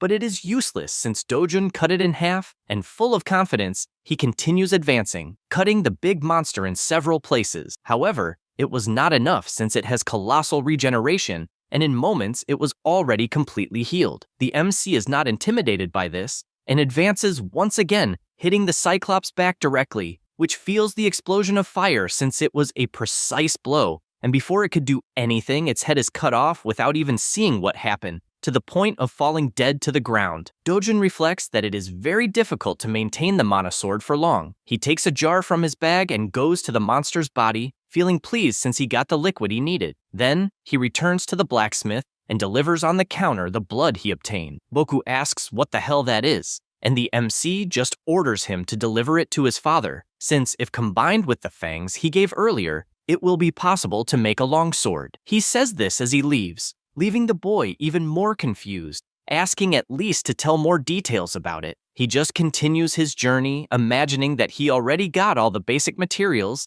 and only lacks one specific item to improve mana absorption. He is even aware that this particular material exists only in one place in the world. The next day, Jo Yeon's phone rings and she answers asking what he wants, and gets confused since from what she understood something was said about Brazil. Still at the pool, the heroine is relaxing with her friend and decides to ask if the association will send a hero to Brazil. Injo replies yes since the two governments have allied, and also points out that the monsters are very violent but give many mana stones, and since the payment is high, the guild decided to go. She even comments that the two of them will go together and will also take the MC. She gets embarrassed hearing this, and her friend says that he is the 8th rank S hero everyone is talking about. Jo Yeon pretends not to understand and says she knows nothing, but her friend soon realizes something is going on and asks if by any chance the two have a special relationship, besides finding it really cute.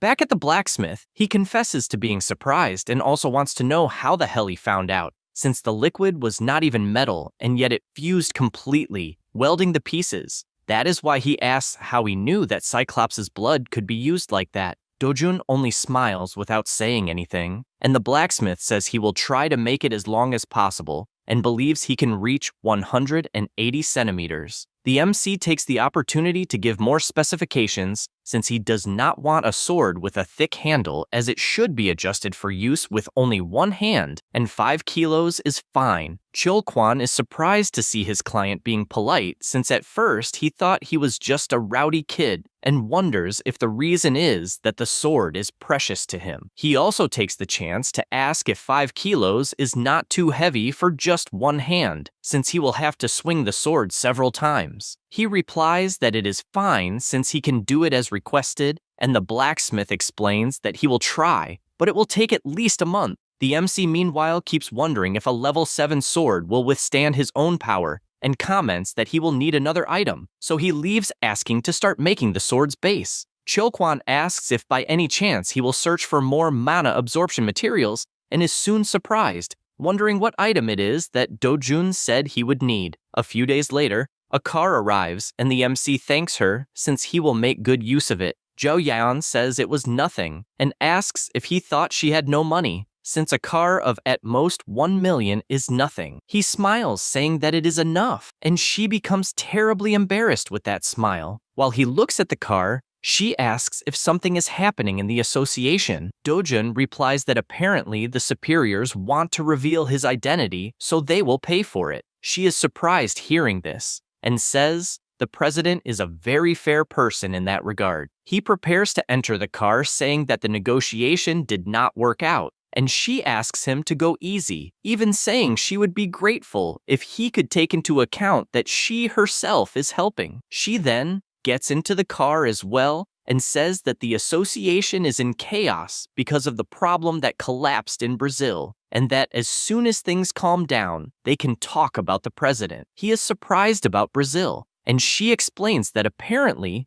they are going to completely isolate the rift zone. With both close to each other, he asks if by any chance she will also go. Zhao Yan starts sweating cold with so much embarrassment from being so close, and replies that she will. Dojun, all gallant, says that then the two of them will go together. That only makes her even more embarrassed. At the same time, somewhere else, Hiju is furious and asks young Pyo what more he wants. He replies that it is not time to be stingy, and she retorts since she gave 30 billion in advance, and therefore wants to know when he will do something. He questions who else would help her, and she answers that there are several people around the world who would kill a hero without hesitation for money. Young Pyo laughs at this, since apparently the woman knows nothing, and says he will give her a bonus piece of information revealing that the MC is a rank S hero, the 8th in Korea. She is in shock since she does not believe that an idiot became a rank S,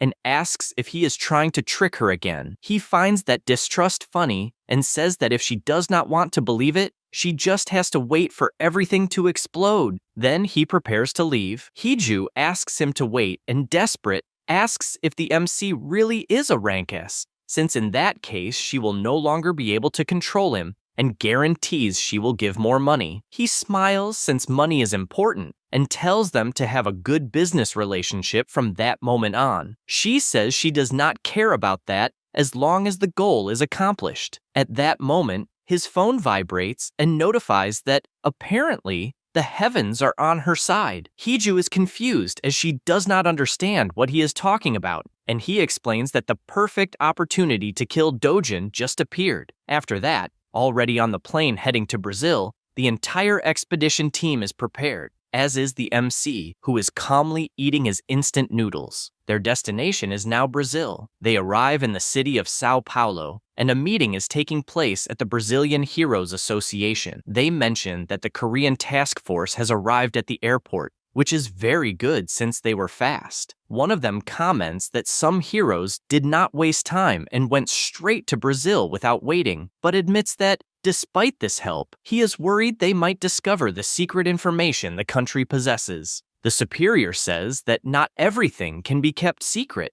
and, therefore, they must just keep it under control until the mission ends. He sighs and imagines that the legendary Brazilian hero named Mirai was defeated and killed by an unidentified creature, and honestly, it could not even be called a monster, since what they saw on the black box was clearly a human silhouette. This makes him question what the hell happened in the Eastern Zone. Meanwhile, a lecture is being given to the Korean heroes, and Jo Yeon, worried about the MC's absence, messages asking where he is, since the meeting has already started. He replies that he is on the plane, and she does not understand, as he was supposed to have gotten off with them earlier. The MC explains that he had a connecting flight, as his destination is farther away, and she asks where he is going. He replies that he is going to Santarem, and Jo Yeon is shocked, unable to believe he went alone to the most dangerous rift zone. The meeting continues, with the Brazilians explaining about the rifts,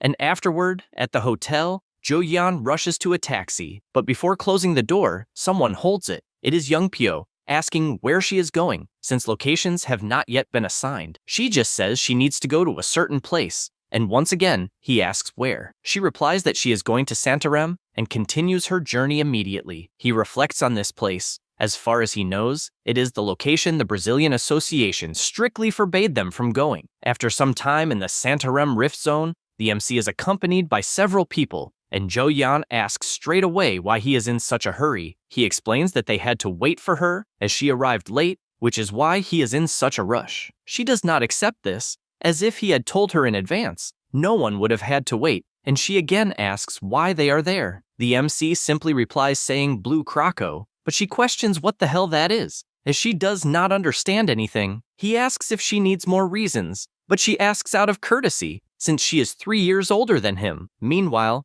the guild watches the two of them, as even though they are always arguing, the tension is noticeable. They continue their journey, and a guild member asks if they can just enter a dangerous rift zone like that, and another replies that it is fine since Jo Yeon is present and points out that the MC is also just a rookie. The guild member laughs and affirms that Do-jun may be a rookie, but he is definitely the best of all rookies. The two are confused by this and ask if he is really that good. Meanwhile, the MC continues talking with Jo Yeon, and she asks him to wait a moment, wanting to know if he entered the rift to clear it all by himself. He responds that he is only there to collect some materials, so it does not make sense to clear everything. She is surprised, as she did not expect that. Suddenly, a giant monster hand appears and hits one of the team members directly, throwing him far away. The Lancer yells for everyone to get into formation and, after looking ahead, worries, as the monsters appear far more terrifying than in the photos. Everyone is concerned, as it seems the situation has become much more dangerous, until the MC draws his sword and tells everyone to stay away. Furthermore, he remembers the blacksmith saying that it would not be easy to take the heart of the blue croco with just his hands, and that is why he lent his beloved to obtain those materials. He prepares himself and, in the blink of an eye, disappears, cutting both monsters at the same time. In 1 second, the blue croco was normal, and in the next second, several cuts appeared on its body, slicing both at the same time. The Lancer imagines he expected nothing less, unlike the other two recruits who are simply terrified by what they just witnessed, concluding that Do-jun is too powerful. At nightfall, they decide to camp, and people start gossiping, unable to believe that Do-jun killed a blue croco alone with a single strike. Jork whispers that MC also killed the Cocastrian and reveals that this is a secret. The hero is startled, aware that the Cocastrian is a monstrous bird, and concludes that Do-jun is not a normal hero. He is grilling meat when Jo Yeon approaches, asking if he has finished collecting the hearts of the blue crocos. He points backward and says yes, and she can only imagine that she has no idea what purpose those hearts will serve, also asking what meat he is grilling since it does not seem bovine. However, this question only shocks her further, as he says it is blue croco meat and even offers her a piece. She feels disgusted and comments that they still have plenty of food, so she does not understand why he is eating a monster. He thanks her, saying there will be more left, and begins to eat as if it were beef. Inju watches from afar, finding it absurd. On the other hand, Jo Yeon takes a piece and stares, still not understanding why he is eating when there is other food available. The guildmaster stands up in shock, asking if he really intends to eat it, and the grapehead responds that yes, as far as he understands, it is edible, and without thinking twice, he puts it in his mouth and takes a bite. At first she is confused, but for some reason it tastes good, and she continues eating without complaint. At this moment, Inju approaches MC and asks what his secret is. This question confuses him, and she only whispers, wanting to know how he won over Ju Yeon, since the heroine never had a boyfriend before and never opened her heart so much to a man as she is doing with him. And looking at her, he asks her to explain how she did it and what charm she used to make her eat monster meat. He reflects on this, remembering his previous life when he was at the Imperial Academy before turning 20. He was with Grain Masil from the Count Grain family. He also had the youngest daughter of the Leshulian family. However, his last hope in that world was destroyed with the appearance of the monsters. Suddenly, he wakes up after being yelled at by Inju, as he was lost in the moon world thinking about it. He turns angrily and says the secret is to put a mosquito on the fire. She freezes for a moment, shocked inside, as what she just heard is the most horrifying thing she has ever heard in her life, and she slaps her friend, calling her. Meanwhile, still in Sao Paulo, young Pyo is drinking his nest and thinking, trying to understand why the guild moved so quickly when the operation date hasn't even been set,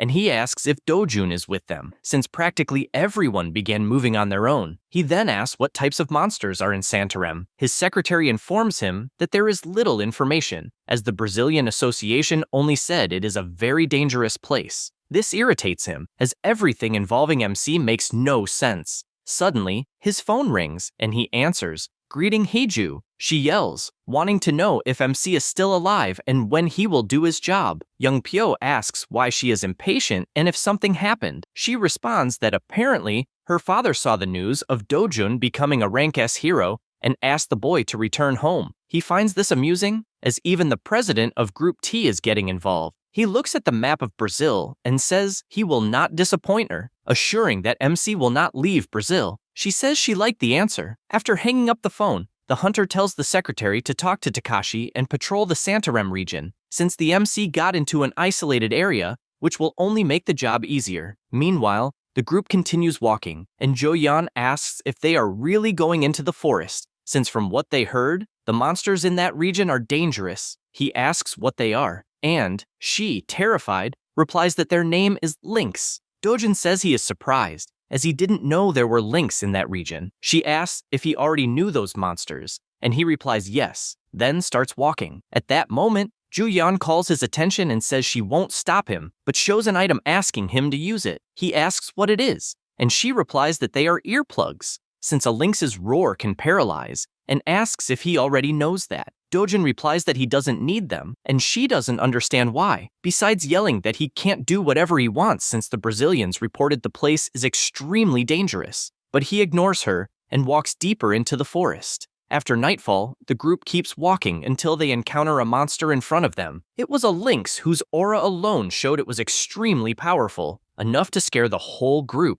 Immediately, the guild leader shouts for everyone to cover their ears. However, the MC shows no reaction and just stares in the direction of the monster. The wolf begins its deadly roar, and everyone covers their ears except the MC, which puzzles her, as she has no idea why he isn't covering them. At that moment, Dojun picks up a stone from the ground and activates his fire ability. Then he throws it with full force at the lynx, and everyone notices that the noise simply stops as the monster begins to flee. The MC wastes no time and chases after it while the girls try to understand what happened as the monster's roar suddenly stopped. They decide to follow Dojun until they realize they are facing several lynx. One of them emits a terrifying gaze, and everyone freezes in fear. Even Jo-yeon, who despite being rank S, is mentally affected by the power. At that moment, the MC covers her eyes with his hand and tells her that what paralyzed them was not the roar. He explains that what paralyzes people are the lynx's eyes,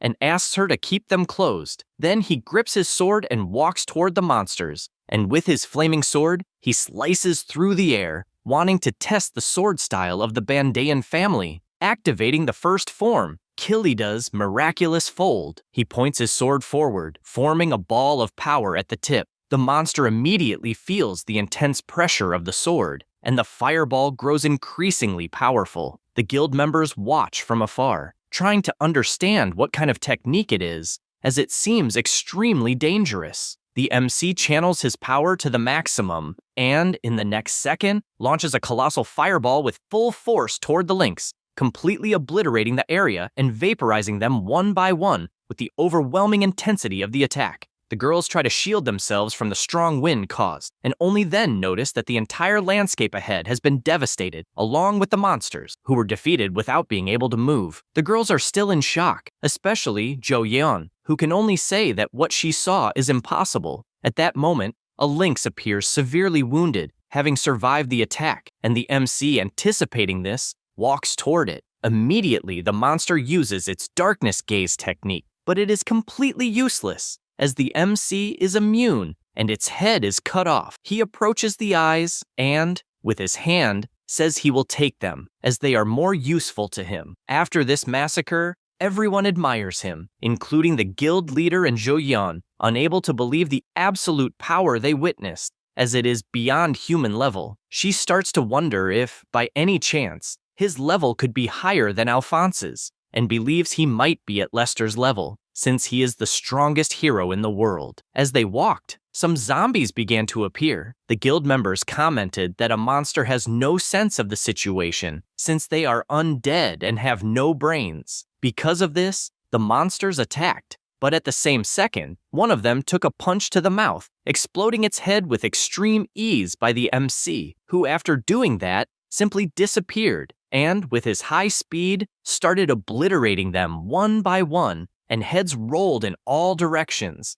A complete massacre. The hunters just watched, as there was absolutely nothing they could do. After all were killed, Jo-yeon caught Dojun's attention and asked where he learned to wield a sword, also wanting to know about the red dot that kept appearing from the sword. He paused to think about the way she was speaking and asked why she was asking and if by any chance she wanted to learn. She became excited, asking if she could really learn. Dojun thought about it, since in such a peaceful world, he normally wouldn't need it. And so he questioned how often she would use the power. She became furious as he treated her indifferently, even though she was rank S, and stated that she wanted to use the power at least once before dying, questioning if he simply didn't want to teach her. He remained silent, staring at her face, until Zhao Yan pouted, realizing she wouldn't get anywhere. Meanwhile, Inju watched from afar and told everyone to hurry to leave the fissure. They began walking toward the portal, and the guild leader could only imagine that thanks to Dojun, everyone would manage to exit unharmed. After everyone left the fissure, someone shouted that they were going to kill a certain person,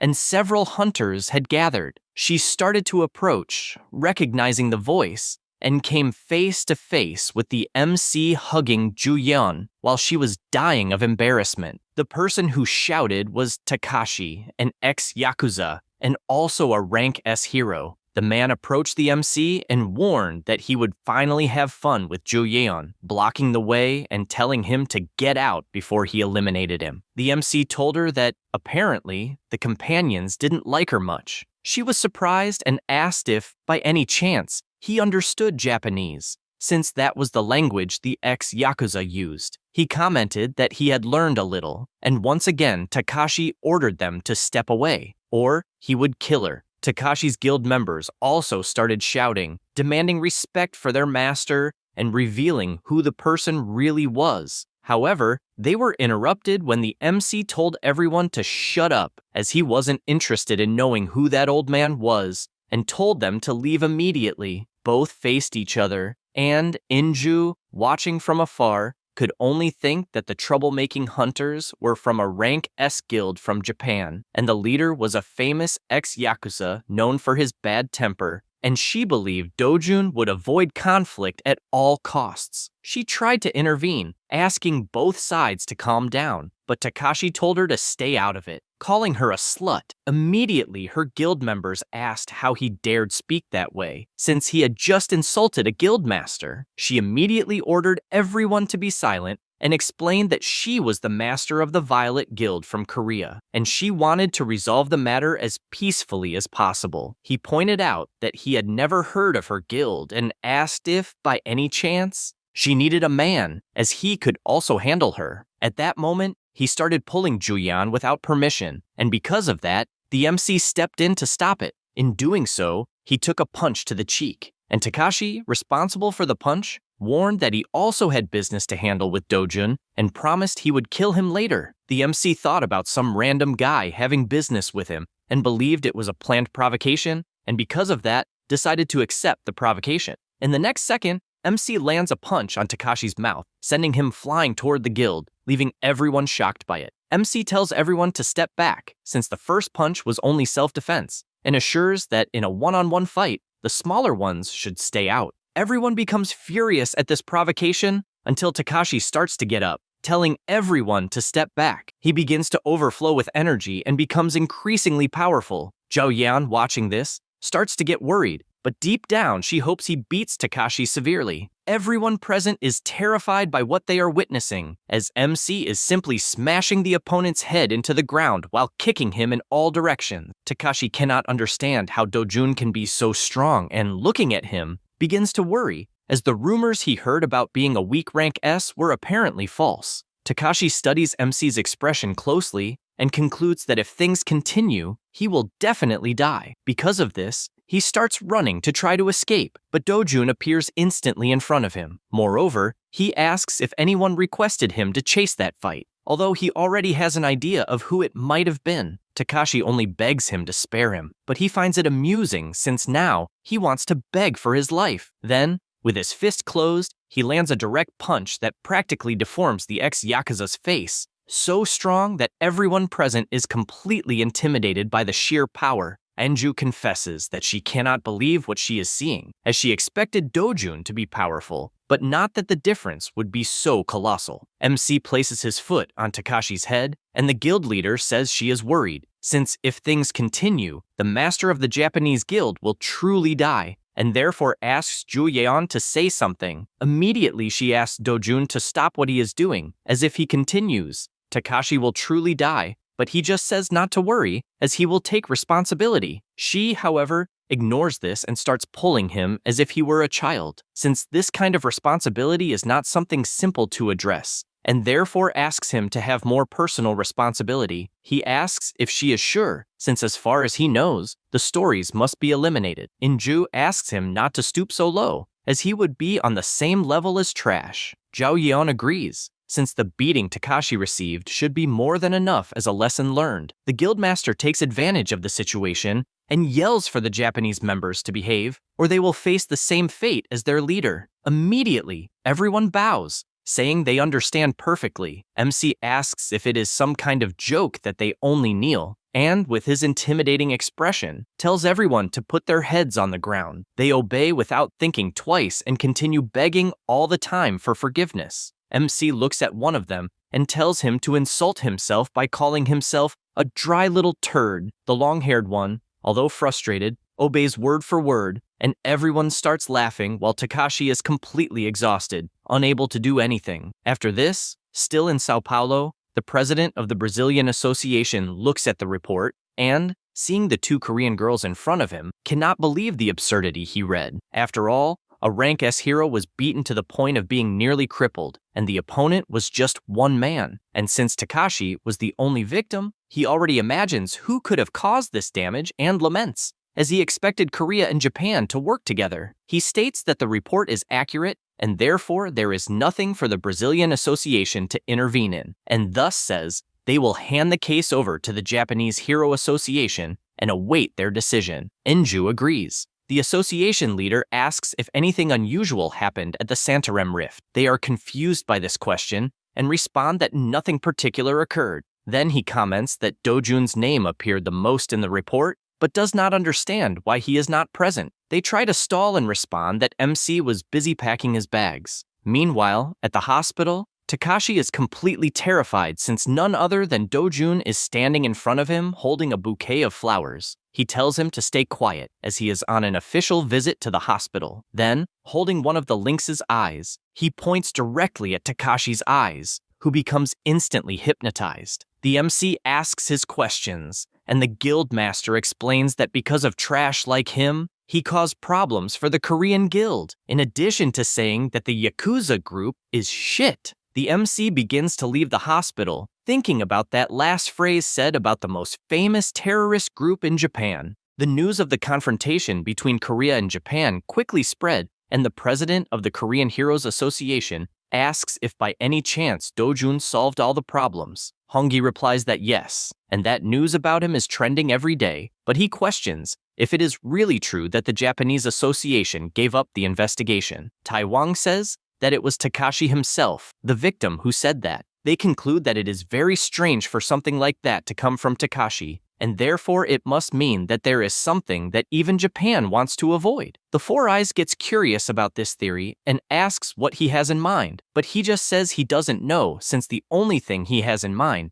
is that soon he needs to meet with Dojun, because he feels that the balance of the world's heroes will be shaken. After that, on D1, the operation to close the Brazilian Rift Zone is only 1 day away, and the Korean heroes arrived early to adapt to the area. In addition to several interactions between heroes from all over the world happening, even sharing joint operations and detailed individual plans. A pre-battle party was held to encourage success, and definitely, the star was Dojun. Several people did everything to talk to him, and Inju comments that apparently the rumor that the MC defeated Takashi spread globally, and even though everyone talks about it, Dojun doesn't brag about anything, which makes this feat even more incredible. Jo Yan just watches from afar, immersed in thoughts. The clan leader notices that her friend is daydreaming, and looking to the side, she sees a woman running toward the MC. She knows that the woman in question is Gloria Tyler, an S-rank heroine who is #1 in the world, ranking of most handsome heroes. Seeing this, Inju slaps her friend to wake her up and starts shouting, asking if that is enough to ruin her mood. besides wanting to know why she is sitting when she should act right away. The MC hears the shouts, and seeing Jo Yeon by his side all shy, he just smiles. At the same time, Gloria says goodbye and calls the MC Castle. Jo Yeon gets confused and asks who the hell Castle is. Dojun replies that it is himself. She is surprised by this and asks if by any chance he had an English name. He explains that the name he used before Dojun was Cassel. Jo Yeon gets thoughtful about this since she never imagined that he had lived abroad as a child, and there was nothing like that in his records when they checked. Besides that, she gets sulky because he never told her anything about it. Meanwhile, Young Pyo observes the two from afar, and all he can imagine is that Takashi is a bastard for not being able to defeat a simple kid. He starts drinking his alcohol, since he is determined to interfere on his own, but hears something at the same moment, because as he passes by the two, he hears Juyeon telling the MC to be careful, because even though she knows he is strong, he has to take into account that enemies are not always fair. She reveals that Takashi has some close allies as well as other complications. The MC says that he is already aware since he knows that these close people are just like Takashi, cowards, weak, but pretending to be tough, and smiling he says that this will not be a problem. Then he turns in Young Pyo's direction and says that it will not be a problem at all. Immediately the S-rank feels that look and also turns with blood in his eyes. Even more when seeing the MC smiling, he furiously clenches his fist and guarantees that he will kill him with his own hands. Later that night, the guild leader confesses that it is the first time she sees something like this since they are in front of the Santarem Rift Zone and the entrance is extremely dark. On the other hand, the Lancer starts walking and says that there is nothing to worry about since they have two S-rank heroes with them. Enju sighs and agrees. Because of that, she shouts for everyone to enter and the heroes line up to proceed with the mission. However, Jo-yeon looks at Dojun and notices that he is sweating and asks what happened. The MC looks at the moon and asks if by any chance she can't feel it. She doesn't understand what he means and asks the guildmaster if she feels anything. Enju replies that she doesn't feel absolutely anything. The MC keeps sweating cold and says that the concentration of mana has increased even more. Meanwhile, on top of the hill, the humanoid monster is holding a cell phone that shows 23%. He says it won't take long to reach 30% and calls everyone filthy insects, since it would be easier if they all died. At that moment, the hunters start to feel their bodies get heavy and also short of breath, and the MC immediately realizes that the mana is becoming denser than when he was in the Partitua forest. Juyeon keeps watching and gets worried since she has never seen Dojin so tense, concluding that something extremely dangerous is nearby. Inju asks the group to calm down, since it seems to be something from the Rift Zone, and because the group is heavier, they cannot let their guard down. In addition, she informs the rank S that they will move in a defensive formation and asks whether Dojun can do the same. He replies that it is fine, just like she said, since until the cause of the mana density is discovered, this is the best course of action. The guild leader makes it clear that no matter what happens, they must remember that the objective is to close the rift, and everyone shouts that they are ready. With that, the mission begins. While the MC was entering the Santarem Rift, France, Korea, and Brazil were assigned to the north of Brazil, which is where the largest rift in the city is located. In this place, several assassin bees are running rampant, and the Awakened cannot believe that the monsters are so strong, since it should be possible to hunt them even as a rank C hero. At this moment, an ally is thrown in his direction, and he cannot believe it, since rank A heroes are being brutally pressured. Then a monster targets him, but the hero counterattacks. However, he realizes that his body feels heavy, since a single attack should have completely destroyed the bee, and because of that, he has no idea how many people will come out of that place alive. Back in Santarem, the leader dodges an attack and notices that several orcs are approaching. Jorge comments that he finds it strange, since they do not seem to be ordinary orcs, as they are not supposed to be that strong. They launch an attack and land a blow to the monster's head, which shows no reaction at all. In addition, the orc raises his axe and nearly lands his attack, being saved at the last moment by Jo-yeon, who tells everyone to be careful. She advances once again, and heading toward the orc, dodges all of them in order to land a kick from behind. Next, she jumps and lands another kick from above. A second orc appears to attack her off guard, but she dodges, and the attack hits the first orc instead. The rank S takes advantage of the chaos, and once again appears attacking, landing another powerful kick that sends the monster flying far away. The awakened are surprised, since for a moment, they had forgotten just how powerful the rank S is. One of the monsters lets out a powerful roar, and the MC lands a punch that sends it flying away. The captain becomes concerned, since they are facing something this difficult right at the entrance of the rift, and even with two powerful people, closing it will not be easy. Juyeon approaches the MC and asks what he is looking at on the monsters. He replies that the black aura he is seeing on the creature is a problem. She does not understand what he is talking about, and he warns that if she does not focus, she will not be able to see it, and in a few words explains that the black mana is the reason the monsters have become so strong. Everyone becomes worried by this information, since there is clearly an even more powerful enemy. The night goes on, and more monsters keep appearing at every moment, forcing the awakened to fight with all their strength. Meanwhile, the current monster, which looks more like a swamp ghoul, keeps growing larger and larger, and they despair, since the monsters are far stronger than normal. Then, without being able to react, they receive an attack from the monster that sends them flying away. One of them panics, since the blow was strong enough to tear even the combat vest, and this is far too dangerous, and they do not understand what the hell is happening. At that moment, a giant ghoul appears behind him, but the captain appears and blows up the monster. More monsters appear, but she puts an end to all of them. She stops to reflect that if the swamp ghouls are already this powerful, then Velkera will be even more dangerous. And this is definitely a strange rift. Only then does something cross her mind, as it might be that this is happening in rifts all over the world, and not just in Brazil. Meanwhile, in the rift near Manaus, an awakened is running with all his strength, since he witnessed even the powerful Brazilian awakened Arvado die, as well as the Frenchman David. And all of this because of the single monster, Velkera. The MC explains to Juyeon about Velkera, and says that all of them are infused with dark mana, and that, because of that, it is better to be careful. She asks whether that so-called darkness is the black aura around the monsters they killed. He replies that it is, and she blows up one of the swamp monsters. She continues trying to process what this so-called mana is, since it seems more like something from magic games, and she becomes worried because it feels more like a joke, as she cannot believe that mana actually exists in that world. The MC responds that the biggest difference between heroes and ordinary people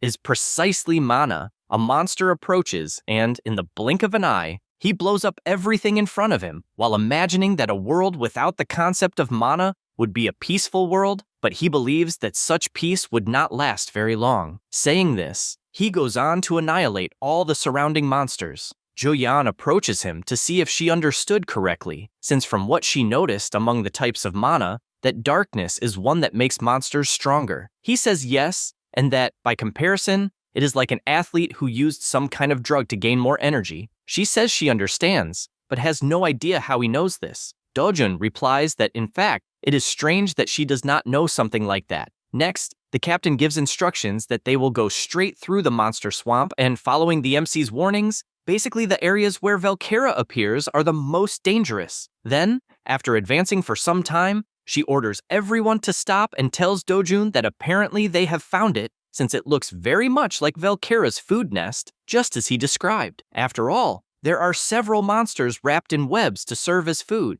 Inju shouts for everyone to be careful, as there must be one nearby. However, the MC responds that there is not, and using his power, reveals that it is actually something more dangerous, and that, fortunately, they found it quickly. Everyone is startled upon seeing him use firepower, to the point of wondering if he is a mage. But the MC simply fires his attacks. Since what is most dangerous, there are the cocoons. He sets them all on fire, and explains that Velkera is using dark mana, and will no longer use those monsters as puppets, and warns that if they do not deal with it soon, the number of monsters will increase and they will end up dying, which is why they need to go after Velkera at once. Everyone is shocked by this information, and Inju admits that she is surprised, since it is Dojun's first time in that place, and yet he is not lost at all, and the more she looks, the more incredible she finds him. The others think the same, since at first they thought that he was just a strong guy, but that level has already surpassed human capacity. At that moment, Julian goes up to him and,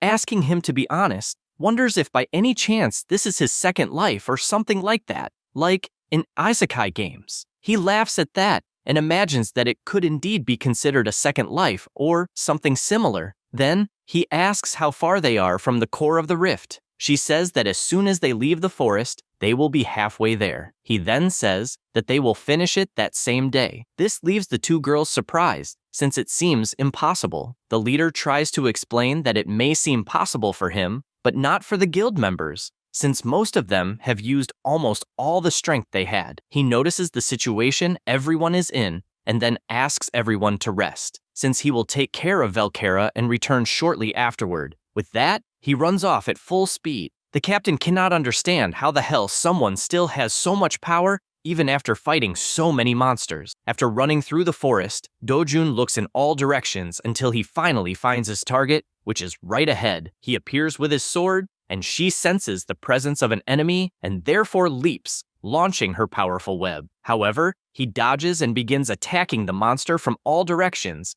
finishing the powerful boss with extreme ease. He takes a deep breath and imagines that perhaps it was thanks to the dark mana he absorbed while cultivating mana, since he does not feel tired at all. Then he returns to the group completely unharmed, and Julian simply cannot believe that he defeated such a powerful monster alone, and to make matters worse, does not even seem tired. He says that apparently there are no signs of monsters in the forest, and that, because of that, they can rest for a bit. Everyone does that, and the MC starts roasting monster meat. Jorge sees this, and, a bit embarrassed, asks if he could try it as well. Dojin hands over the skewer, and the guy thanks him. Meiki, curious, asks why he wants to eat that meat out of nowhere, and he replies that he wants to test whether the MC became so strong by eating it. The guy finds it interesting, since he also wants to test it because he has nothing to lose, and they start eating like crazy. Seeing this, Dojun finds it amusing, since that meat does nothing other than satisfy hunger. However, he does not want to shatter the awakened one's faith that they will become stronger from it, and because of that, he releases his power as a small gift, buffing the players. They immediately feel the effect and celebrate, since after eating the meat, they felt full of energy. The MC likes seeing them happy, and the captain soon begins to explain that if they continue in that direction, they will reach the rift's core. But since everyone is tired, she believes it is better to leave and return the next day. However, since Dojun said it would be possible to close it that very night, maybe they can take the risk, since they have sufficient supplies. He analyzes the situation and turns to ask Julian what she thinks. She admits that she would be lying if she said she was not tired, since thanks to the mana of darkness, the monsters became absurdly stronger. He thinks about this for a moment, since his plan was to delay closing the rift as much as possible to secure the materials, including the blue heart of a crocodile that can only be found in Brazil. However, the appearance of the mana of darkness changed everything, since variables are never a good sign. With that in mind, he grabs his backpack and throws all the stones on the ground. He also tells everyone to return to the hotel first, and, confident as always, says that he will close the rift alone and return afterward. On the way, he encounters several swamp ghouls, but puts an end to all of them, in addition to collecting all the stones found on the monsters. At the same time, the group is leaving, and Inju asks if Dojun will really be fine. Juyeon says that definitely yes, since the guy had energy to spare along with a confident look. Then the captain comments that she looks a bit pale and asks if she might be worried about him. She finds it amusing and imagines that being a rank S hero like him does not seem fair, since she doubts with all her strength that there exists an awakened one like him anywhere in the world. This time, the MC encounters the orcs, but he also slaughters them. The monsters do not stop attacking, but he dodges and, holding his fireball, fires it in their direction and finishes them all with that single attack. After that, he also collects their stones. At the same time, the group has finally exited the rift and continues walking back to headquarters. On the inside, the massacre continues, with the MC being merciless. He takes the heart that was behind and places it inside a jar. Then, he goes to the other bodies and removes all the stones he finds and realizes that in the end, he obtained quite a lot of material. He puts everything into his backpack and leaves. Meanwhile, at the headquarters of the Brazilian Association of Heroes, everyone is restless until they notice that the rift that was in Santarém has simply disappeared. They do not quite understand what happened, but they celebrate since the rift was finally closed. They wonder where the team from there is, and from what they notice, there is only a Korean team. However, they find it strange, since the guild reported that it had returned from the rift 10 minutes ago. Because of that, they have no idea what is going on. 10 minutes earlier, inside the rift, the two-headed ogre finally appeared, and the MC comments that the monsters evolved rapidly because of the mana of darkness. The orc lifts its leg and tries to crush Dojun, who, upon dodging, realizes that the core is right behind the monster. He prepares his sword to end it once and for all, and, charging his fire energy into the weapon, advances with everything using the second form, the sword style of the Bandayan clan. He makes his move and drives a strike through the orc, which begins to scream in pain despite not having been finished off. Dojun, excited, asks if it was surprised, since this is only the beginning. He advances once again and continues attacking in all directions until he decides to take it seriously, and using his special move, unleashes dozens of strikes at the same time, cutting down even the nearby trees along with the entire terrain. The orc realizes the trouble he is in and tries to jump to evade the attacks while also attempting to counterattack. But a sword strike catches his leg and makes both heads scream in pain. With that, Dojun executes more attacks, and all of them hit their mark this time, which is enough to leave the final boss in pieces. He sheathes his sword and heads toward the portal. As he approaches, he realizes there is no difference at all in the density of the mana of darkness within the core either, and if it is not leaking from inside, then he believes the cause must be external, as the work of a person. So, to sustain the rift with this level of mana of darkness, he believes it must be an underworld lord, or even an imperial lich. However, if such a being were truly in that place, half of humanity on Earth would have already been transformed into undead, and because of that, there is no way to be certain. And if it truly is an external problem, it cannot be resolved simply by closing that rift. He clenches his fist and strikes the core with a punch that causes it to crack and shatter completely. Dojun, after completing the mission, says that he needs to find out what is going on. Back at the Brazilian Heroes Association, the president reads the report and finds it unbelievable. After all, on one side, they sent allies from 3 nations, and only one rank S hero returned alive. On the other side, one team closed the rift and everyone returned alive. The staff member reports that there is urgent news coming in from all regions and that most teams failed to close their rifts. The president says he will organize all the information and issue a new report soon, but finds it strange since it was an unexpected result, even though there was a rank S hero at each rift, and the only team that succeeded was the one from Korea, led by Juyeon. The staff member says it is difficult to even call it a Korean team. The president does not understand what he means and wonders if he missed something, since as far as he knows, it was the Korean team that was sent to Santarem, until he realizes that in fact, the rift was closed well after the team had already returned. This makes him ask how the hell it was still closed and where the heroine Juyeon is. The staff member informs him that she is almost arriving at the association, and immediately the president stands up, since they need to find her right away. As soon as Juyeon and the rest of the team exited the rift, it took them about 1 hour to reach the association. Meanwhile, Dojun closed the rift alone and entered another one. He realizes that the core is underwater, and decides that it is another way to find it. After that, Joyeon meets with the president of the Brazilian Heroes Association, and says that as long as it is Dojun, anything is possible. He says that he cannot believe such an absurd claim, since that would mean the MC truly closed the rift alone. He falls silent for a moment and reveals a confidential matter, that in other regions, several rank S heroes have died. She says that if it were not for Dojun, she would have met the same fate. The president can no longer think clearly, as it is something hard to believe, in addition to the story of the monsters having been strengthened by this so-called mana of darkness, along with the surreal power capable of surpassing a rank S. Amid this confusion, he asks if she is saying that Dojun managed to surpass all possible levels. She simply nods in confirmation. The president then mentions that there are reports that several other rifts were closed in the south minutes ago. She says that they are probably rifts that were not affected by the mana of darkness, but even so, they must not lower their guard, since the level of danger is much higher than they had imagined. The president takes his phone in hand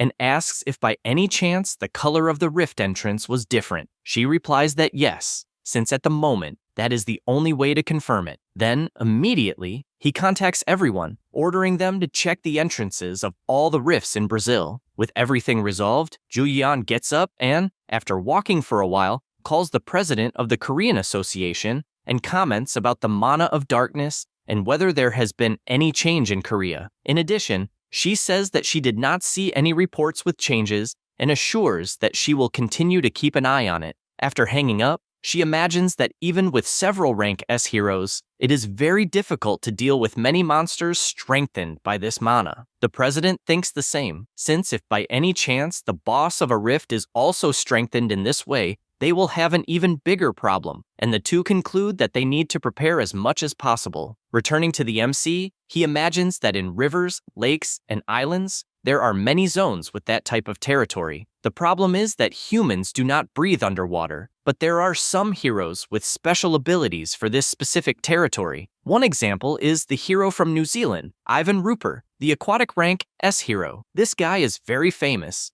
especially because he managed to solve the problem of aquatic pollution throughout the world, and he achieved this thanks to the ability to breathe underwater. The MC begins to submerge and soon feels the mana of darkness at the bottom of the river. He then starts swimming, and upon seeing a darkness, deduces that it is because of the mana. He continues approaching and decides to suppress the shock. As he gets closer, he begins to increase his resistance until he finally reaches the ground. A monster was already at the bottom and immediately swims toward him. He considers whether it might be an Arachon, and it even appears to be strengthened by the mana of darkness. He gathers energy in his body and blows up the monster that tried to wrap itself around his body. The MC thinks this is a mess, and when he looks to the side, he sees more fish approaching, and they begin to devour the parts of the Arachon piece by piece. Dojin knows that if Ivan Rupert were in that place, he would definitely be shocked by what he would witness. He knows that he needs to move his body freely while keeping his feet firmly on the ground, punching the monsters at the highest possible speed. Even so,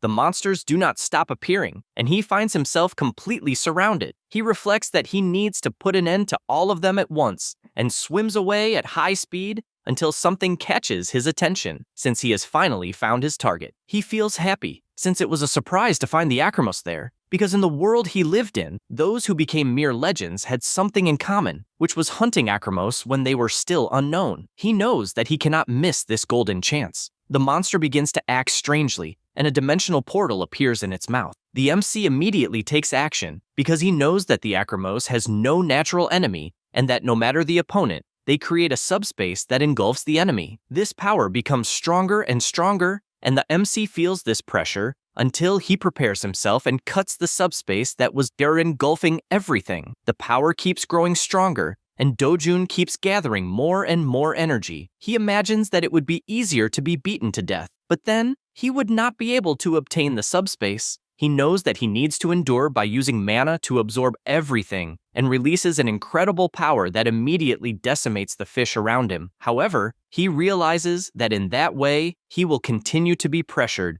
so by gathering more energy, he continues absorbing with all his strength, since he knows that he needs to absorb the mana of darkness from the water and at the same time release his own. He continues doing this until his nose starts bleeding. He wonders if what he is doing is too much for the body he currently has, and, as he is almost being defeated, he decides to go all in, risking everything at once. Time passes, and an explosion happens in the river, and both leap out of the water. The MC celebrates, since he finally obtained it, because he is holding the subspace of Kremos in his hands. He falls back into the water, and everything becomes silent. Sometime later, already on the riverbank, he finally wakes up next to several ducks and suddenly sneezes, making the birds fly away. He tries to process what happened and imagines that he fainted. Then, as he gets up, he decides to check how his mana is and realizes that it has become much larger compared to the last time. In addition, there is another interesting thing, because now he possesses the subspace and thinks that it was definitely the best thing he has obtained so far. He throws his backpack away to store it in his new dimension and stretches after this achievement, concluding that there is nothing else to do in that rift, so he will close it and return to the Brazilian Association. After some time at the Korean Heroes Association, Ingu says that although it is not the official announcement, they are saying that the deaths of the heroes are real. The association president laments it, since they lost talents they could not afford to lose. The Four Eyes says that this happened in only a few rift zones. Taiwan comments that he heard that Dojun managed to close some rifts and even thinks the boy is more incredible than he expected. Ingu takes the opportunity to comment that since it has been a widely discussed topic since the incident with Ryoma Takashi, the impact will be great because of this. Since in the incident in the United Kingdom, Jo Yeon received a lot of attention, and he is honestly happy to know that the heroes of Korea are on everyone's lips at the moment. He then says that they did not find abnormal signs in the rifts in Brazil, and suspects that it was a unique event. The president orders them not to jump to conclusions too quickly, and not to stop checking for even a second. He then says that he is worried about Dojun, since the president of Brazil, Daniel Lopes, is a manipulative person, so while the MC is there, he may end up being exploited. However, he is surprised to hear the Four Eyes say that he disagrees, since the president of the Brazilian Heroes Association is too shocked to do anything. That said, Taiwan bursts into laughter, since it makes sense, and this makes Dojun even more impressive. At this moment, Daniel is sweating cold and looks at the MC, asking if perhaps this is not too big a demand for him. Dojun asks what he means by that and stands up, since in that case there is nothing more to say. As he is leaving, the president shouts, calling him back, and asks him to consider the security of Brazil, since this is his duty as an S-rank hero. The MC, with his no-nonsense face, says that he closed 2 rifts alone and therefore has no obligation to do anything besides wanting to know why they do not send the Brazilian heroes to do something if they are complaining. He then asks not to take it the wrong way, since the security of Brazil has nothing to do with him, and also questions whether, if these rifts opened in Korea, they would send the heroes of Brazil to help. The president's assistant says that the situation is very serious, since all zones within a radius of 500 kilometers of Santarém are inaccessible. Daniel reinforces that there is nothing they can do and, with his head down, says that if something happens again, it will be the end of them. All 3 observe this performance in order to persuade him. Then, Jo Yeon intervenes, commenting that if that is the case, the answer is simple and, with a beautiful smile, says that they just need to make a request to Dojun, since compared to the security of Brazil, it is nothing at all. The 2 see little room to escape and, looking at the MC, ask him please to come back, since they will pay $50 million for each zone closed. Dojun finds this interesting, since they could have said that before, and orders them to first send $100 million for the 2 rifts he closed alone that day. Jo Yeon worries that if the public finds out about this, they could criticize him for greed, but she highly doubts that the Brazilian Association would leak something like that. But when she looks to the side,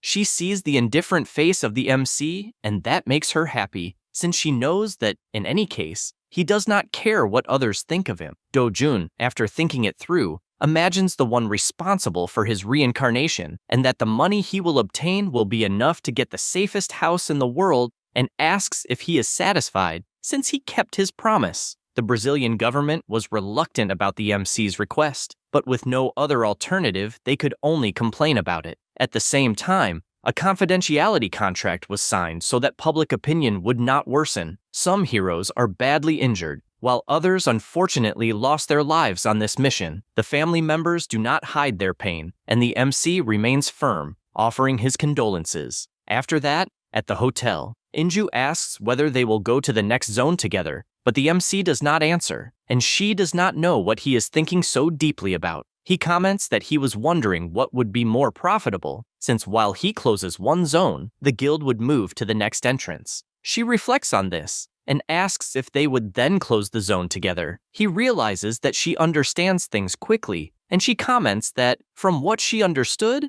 while they finish closing one zone, he would go after another. He answers yes, since that way they could close 3 zones in a day, and assures that if they help, he will share a percentage of the profits. Everyone gets excited about this. He approaches Jo Yeon and asks her not to overdo it until he arrives, since she should focus on protecting the guild members. She gets embarrassed by this closeness and replies that she will do so. Everyone around starts whispering that a rank S is blushing next to the MC and that they are probably dating. Sometime later, the MC goes adventuring again, until he looks to the side and notices a monster trying to attack. He finds it interesting to have found a fake Cyclops and decides not to waste time counterattacking, thinking it is interesting because he will make good money from it. He lands a punch, but the Cyclops remains intact. The MC is surprised to see that the monster has a very tough body, but that only makes him more excited since he can test his new technique. The Cyclops advances, but Dojun does the same and even lands a kick that leaves the monster dazed. And because of that,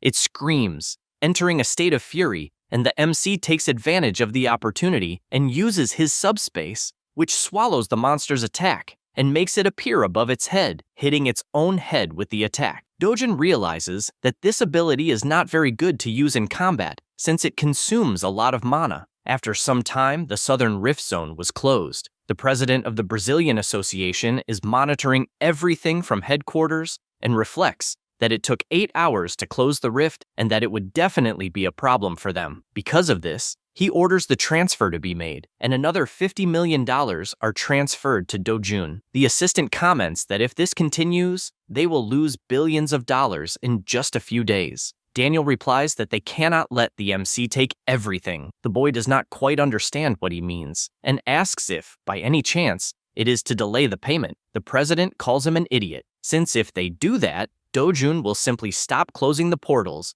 and orders that all Rank A and Rank S heroes be summoned, since they will form a special team in opposition to him. In addition, the reward for this team will be $10 million, and they are to help them as much as possible by closing the rifts faster than Dojun. He wants to pay to see who will close the rifts faster. Dojun versus all the heroes of a nation. Meanwhile, elsewhere, Daniel Lopez sends a text message to someone. It was to Young Pyo, who upon seeing who the message is from, imagines that the person has finally made a decision. His assistant says that there are rumors about Rank S heroes dying, and that because of these rumors, people are tense. The hero says that, considering the number of people, 10 million is little, but since it will be easy, it is not bad. He also reads that it will be only one team all at once, and this irritates him, since if he ends up on the same team as Dojun, he believes it will be annoying. His assistant says that the MC is not on the list, and the hero checks more carefully and realizes that not even Juyeon and Inju are on it, and he begins to worry, without understanding what the hell is going on. Back in Brazil, the MC receives the transfer, and Juyeon asks if the association is transferring correctly. He replies yes, and she explains that apparently the government got irritated with the agreement and gathered heroes from all nations. He finds this interesting and says that indeed they are not idiots to act that way. She says that apparently he is being too generous since, in her own view, the association is acting in bad faith. The MC can only think that at least he secured the money he promised to the real Dojun, and nothing else matters. And he knows that from that moment on, he only needs one thing. Since the Brazilian Association wanted a competition, both teams accelerated their results. The government is going all out, monitoring everything. Zone AO35 was closed at 15 hours by Dojun together with the Flower Guild. Zone CO12 was closed at 17 hours and 10 minutes by the Union of Heroes. 1 Rank S hero and 5 Rank A heroes suffered minor injuries, and 2 Rank A heroes are in critical condition. Shortly after, Zone AO37 was closed at 21 hours and 50 minutes. And this time it was closed alone by the MC. Several days passed, and the association was already exhausted from working so much. One of them offers an energy drink since his friend has not slept at all. Sales contaminated by the mana of darkness were quickly shut down, but this means no one is keeping an eye on the other rift zones. The areas are being monitored only by agents 24 hours a day. No one knows what might happen, so they are working non-stop. They keep their eyes on the map at all times, and the rifts are disappearing far too quickly, leaving everyone simply surprised. Dojun and the heroes had no choice but to hurry. After some time, Zone BO41 was closed and everyone at the association celebrates, since it finally ended, and the assistant rushes to the president to report that all zones within a radius of 500 kilometers of Santarem have been closed. Daniel breathes a sigh of relief, as they apparently have left the state of emergency. The boy replies that yes, and they also confirmed that all rifts with the mana of darkness were closed. The president says it was an excellent job, but before the assistant leaves, He mentions that there are still a few remaining rifts. However, one day would be enough to close them, and he wants to hold a party in honor of the heroes and the agents who worked hard. That night, the buffet is prepared and all the heroes are gathered with plenty of music. The MC's group arrives at the party and calls the president since they need to greet him. Daniel asks why, and Inju explains that they are planning to return to their country. He looks directly at the MC and says that there are still some remaining rifts and asks whether they should not finish the operation first. She explains that her team was assigned only to Santarem, and that is why they are leaving. The president says it does not have to be that way, and at least asks that they let Dojun stay. She does not like this at all, since it is clear that his interest is in Dojun and not in her guild, and so she turns and asks what he wants to do. Daniel wastes no time and calls him to discuss the matter in private, and the two leave so they can talk. Anju teases her friend, saying that she does not want to say goodbye to him, and Jo Yeon, embarrassed, replies that it is nothing like that. Daniel continues talking with Dojun until the MC moves away, and they soon deduce that apparently he will indeed be leaving to return to Korea, until they see him going to talk to Gloria. Inju tells her to go over there quickly, since she needs to see what kind of conversation the two are having. Jao Yeon says it is normal for him to talk to other people at the party, but the captain calls her an idiot, since he is talking to a beautiful woman, and says that if she does not want to lose him, she should go right away. She starts thinking about it, and after looking closely at the MC, imagines what kind of opportunity she might have by going to talk to him. She also imagines things like living together and so on. At that moment, Gloria steps away, saying that she will wait for his answer since he can call whenever he wants, and Jo Yeon realizes that the girl is definitely beautiful, even though Dojun did not show any reaction. She does not know if she is jealous or what the hell she is thinking. The MC goes back to Gloria and says that he would like to ask a favor, since he would like to participate in the golden market and therefore wants to receive an invitation. Jo Yeon hears this and knows that this market is a global event that happens every year in Las Vegas and does not understand what he would do in a place like that. Gloria laughs and says she agrees, but with one condition, that he must go to her house 1 week before the golden market opens. Jo Yeon simply cannot believe what she just heard and already imagines the woman trying to seduce him. She keeps wondering whether the MC will accept. Everyone falls silent for a moment, and Gloria notices the presence of the rank S and therefore says that he can respond whenever he wants. But since she has high expectations for him, she decided to send the invitation right at that moment. He looks at the invitation and knows that the VIP card is better than a common invitation. At that moment, someone approaches saying that the view is pleasant. It is Young Pyo, saying that it is a beautiful sight to see the most beautiful women from Korea and the United States together. In addition, he tells Dojun that he is also well-dressed and still accompanied by 2 beautiful women, as if he had the world in his hands. The two stare at each other for a moment, and Jo Yeon becomes worried, since the guy must be planning something. Young Pyo laughs, drawing the attention of everyone present, and asks them not to worry, since he is not trying to do anything because he only wanted to introduce a friend to them, and asks if everyone already knows this person. This draws everyone's attention, since it is the Yakuza member, Takashi. Jo Yeon cannot believe that the guy has already been discharged, and not even the president believes it, since he did not invite him precisely to avoid him meeting the MC, who beat him up. Dojun looks directly at Takashi and comments that, apparently, the body is healed. He replies that yes, and that thanks to this, he gained valuable experience. Dojun replies that he is happy if it was good. The president approaches, saying that he is glad to see him better, and explains that he did not invite him because he thought he would be overwhelmed. Then he mentions that he has a very comfortable sofa and takes him outside the party. Young Pyo realizes that the president is not foolish, since he would not ruin an event that he prepared with such caution. Even so, he runs to stand in front of the two and comments that, in fact, he should rest, since the injuries that Dojun caused must still hurt. Takashi freezes upon hearing this, and the rank S resumes provoking him, asking why he did not receive an apology from the MC, since no matter what happened, an apology is always good. This makes the guy increasingly furious, and everyone around begins to worry about the trouble this could cause. However, the MC draws Takashi's attention and, mocking him, comments that the Yakuzas are a bunch of scum. Young Pyo cannot believe what he heard, nor can Gloria and Jo Yeon, Takashi then turns around furiously and asks what he said. Takashi answers that obviously, the members of the gang are a bunch of scum. Young Pyo cannot believe what he is hearing. Dojin then says that, in fact, they are nothing but useless trash to society, and Takashi confirms it. Zhao Yan becomes worried, since she feels as if she has seen this before. On the other hand, Young Pyo calls the guy's attention, wanting to know what he is doing by criticizing his own group. However, Takashi turns around with a look of fury that scares even Young Pyo. In addition, he shows his phone and plays the recording he has. The recording was of Young Pyo, in which he ordered that someone needed to die in the Brazilian Rift, and that this person who should die was Do-jun. Everyone is shocked upon hearing this recording. Continuing further, Young Pyo ordered that they finish off the MC once and for all, and even concluded that, in the end, they could enjoy themselves with some girls,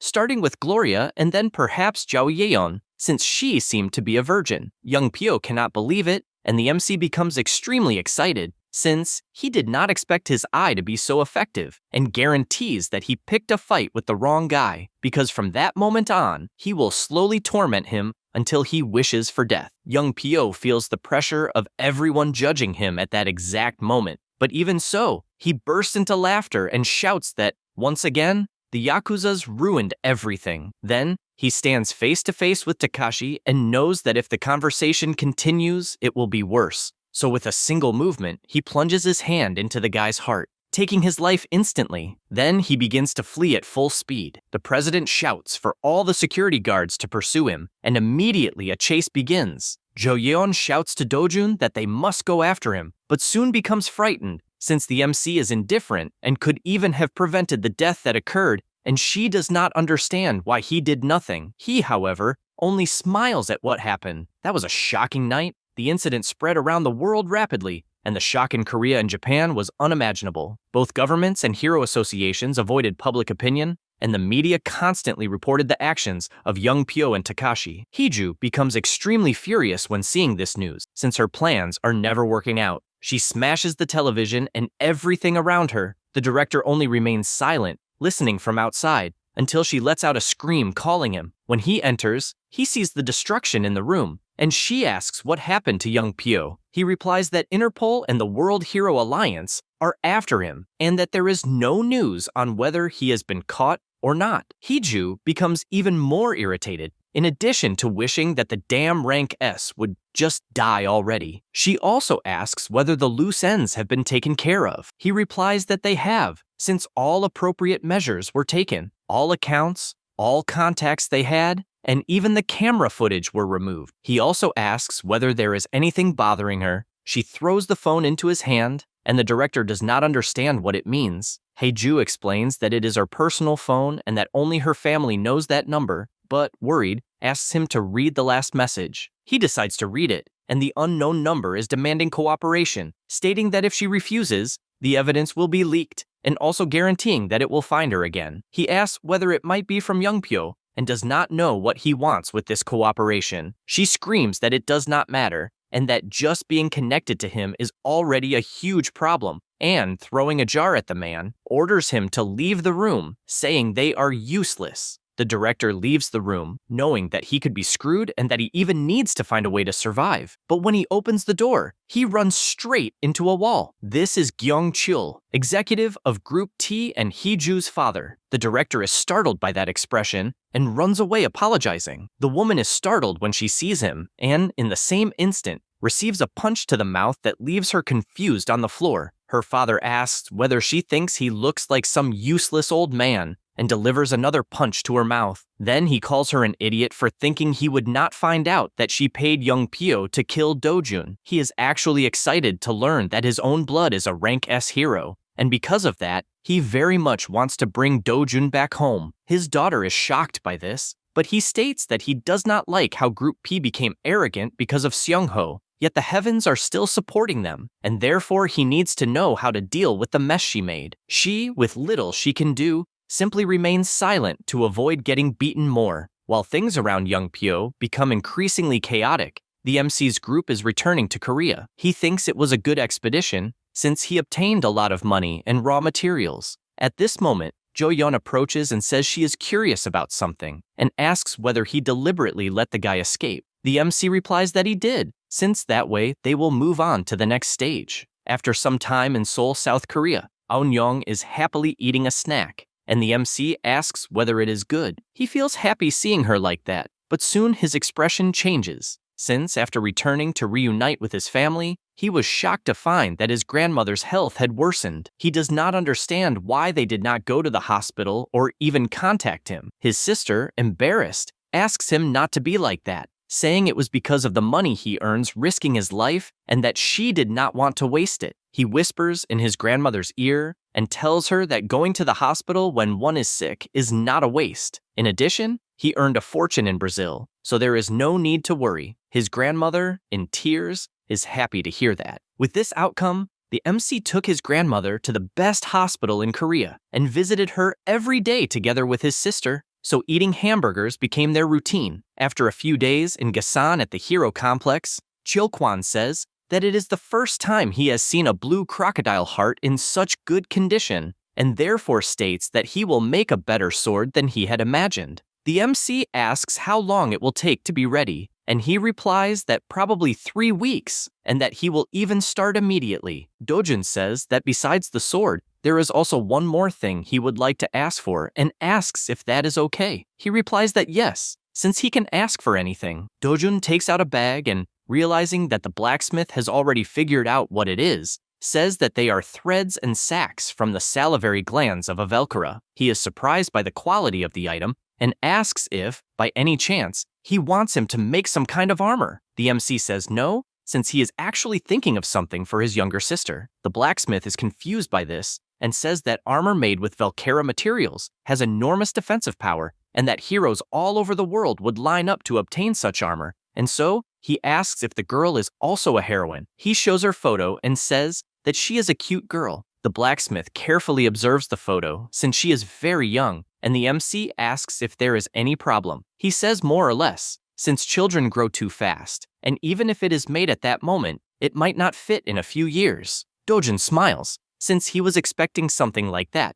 and shows a liquid he obtained. He also explains that it is essence from a tialapu, and that if it is combined with the fabric, the elasticity is increased tenfold. Chilkwan asks if he is serious, since as far as he knows, Tailapu is a very common plant-type monster. The MC replies that yes, and says that he is eager for his work. The blacksmith admits that he is surprised, since just like the Cyclops blood he brought, last time he would like to know how he knows all these things. He smiles and says it is because this is his second life. After that, in the city, a man walks calmly. This is Sung-wook, Secretary General of the former Group S, currently working as a freelancer. He arrives at a staircase and goes down to Café Paraiso. After entering, he spots the person inside and feels pleased, since having a cafe in a basement means the owner is someone shrewd, and because of that, it is great for meeting someone in secret. After approaching the person, he hands over his card, also introducing himself as the Secretary General of Group S.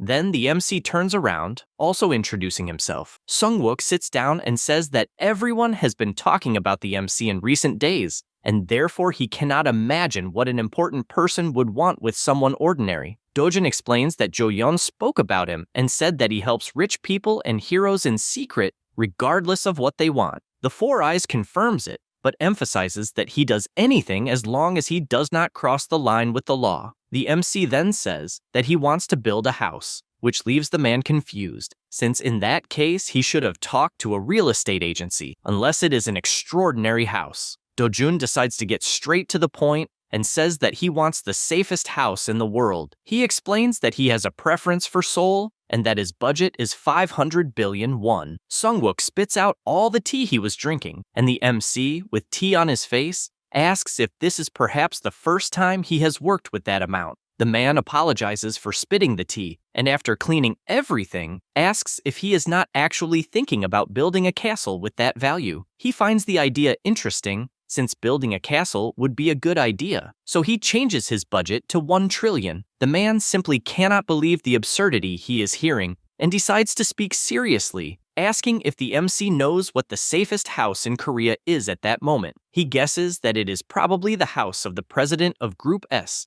and Sung-wook confirms it, revealing that the amount spent on that house was 110 billion won, and that the construction costs were 80 billion. Then, judging by the proposed budget, he believes that the house would be even more incredible. However, the Gangnam region is out of the question since it will not be possible to buy land there because not a single rift has appeared in Gangnam so far, and this situation has never declined, and the place continues to appreciate. Therefore, he proposes that they can build the best house, but not in the safest area. The MC takes a sip of his tea and replies that the safest place is not Gangnam. The man is surprised to hear this, and Dojun explains that the fact that Gangnam is considered the safest place is because people chose to believe that. The secretary asks what he means by that, and the MC knows that the claim that Gangnam is a safe place is an illusion created by the media. The fact that nothing happened in that place is just a coincidence. Just like in the ruined world where he lived, rifts appeared everywhere. So he asks Four Eyes if he has any area in mind and says that he will buy somewhere in the Guro district. Sungwook asks if he is serious because he knows that it has been a few years since Guro had a rift. However, not very far from that place, a rift appeared recently. The MC is aware of it since it was exactly the rift he eliminated. The secretary asks if there is any special reason for choosing the Guro region, and he simply replies that it is because it is close. After that, in a nearby rift, a dinosaur was walking calmly until it gets startled, and the MC appears cutting it in half. He observes his new sword and admits that it ended up better than he expected. Moments earlier, the blacksmith finished the job and confidently said that it is definitely his greatest masterpiece in life. In addition, he said that he does not need money, since he only used the masterpieces he received and therefore does not want payment. However, the MC transferred it anyway, and he says that he took the satisfaction since it cannot be converted into money until he gets startled upon realizing that he received nothing less than 1 billion for a single service. Dojun carries out a massacre with his new sword and knows that it is a sword easily worth hundreds of billions, since thanks to it, his hunts became much easier. After his meeting with Sungwook to decide where he would build his house, he spent the following weeks hunting rifts. To buy a 3-kilometer plot of land in Guro, he would need at least 500 billion, and perhaps that still would not be enough because of the landowners. While Sungwook suggested reducing the land, the MC replied that he would make more and more money. At night, he returns with his sister, who says she is happy because her grandmother will be discharged in a few days. However, she laments that her brother is always busy, and he says that he indeed is a little. Eun-young asks him not to visit every day, since he has a little sister to do that. He gets emotional hearing those words, until a car stops in front of him asking if he happens to be Dojun. He does not understand what it is about, and the man says that the executive Gyeon Cheol sent them, and therefore asks him to please get into the car, since they were instructed to make him as comfortable as possible. The MC takes a deep breath, puts his sister on the ground, and asks her to close her eyes for a bit. Then, he starts walking and delivers a powerful kick into the car, destroying every centimeter of the vehicle. The man panics because he does not know what to do, and Dojun, furious, makes it clear that they are never to appear in front of him again. The man runs away in desperation, and the MC tries to calm his sister by saying that he only punished a bad guy who tried to separate them. She smiles and says that she will punish anyone who tries to separate them. He finds that funny, picks her up again, and places her on his shoulders so they can leave. He also thinks that apparently he is proceeding through the person who was introduced. Elsewhere, Ju-yeon is having dinner with Inju, and the leader asks if Dojun is really buying a house in Guro. The rank S replies that yes, and that he is even managing it, thanks to a person she introduced. Inju asks if it is serious and also wants to know what she will do. She does not understand that question, and the leader tells her to stop being stupid since she should become the MC's neighbor. That's all, folks. If you enjoy the video, subscribe and hit the bell. Thanks.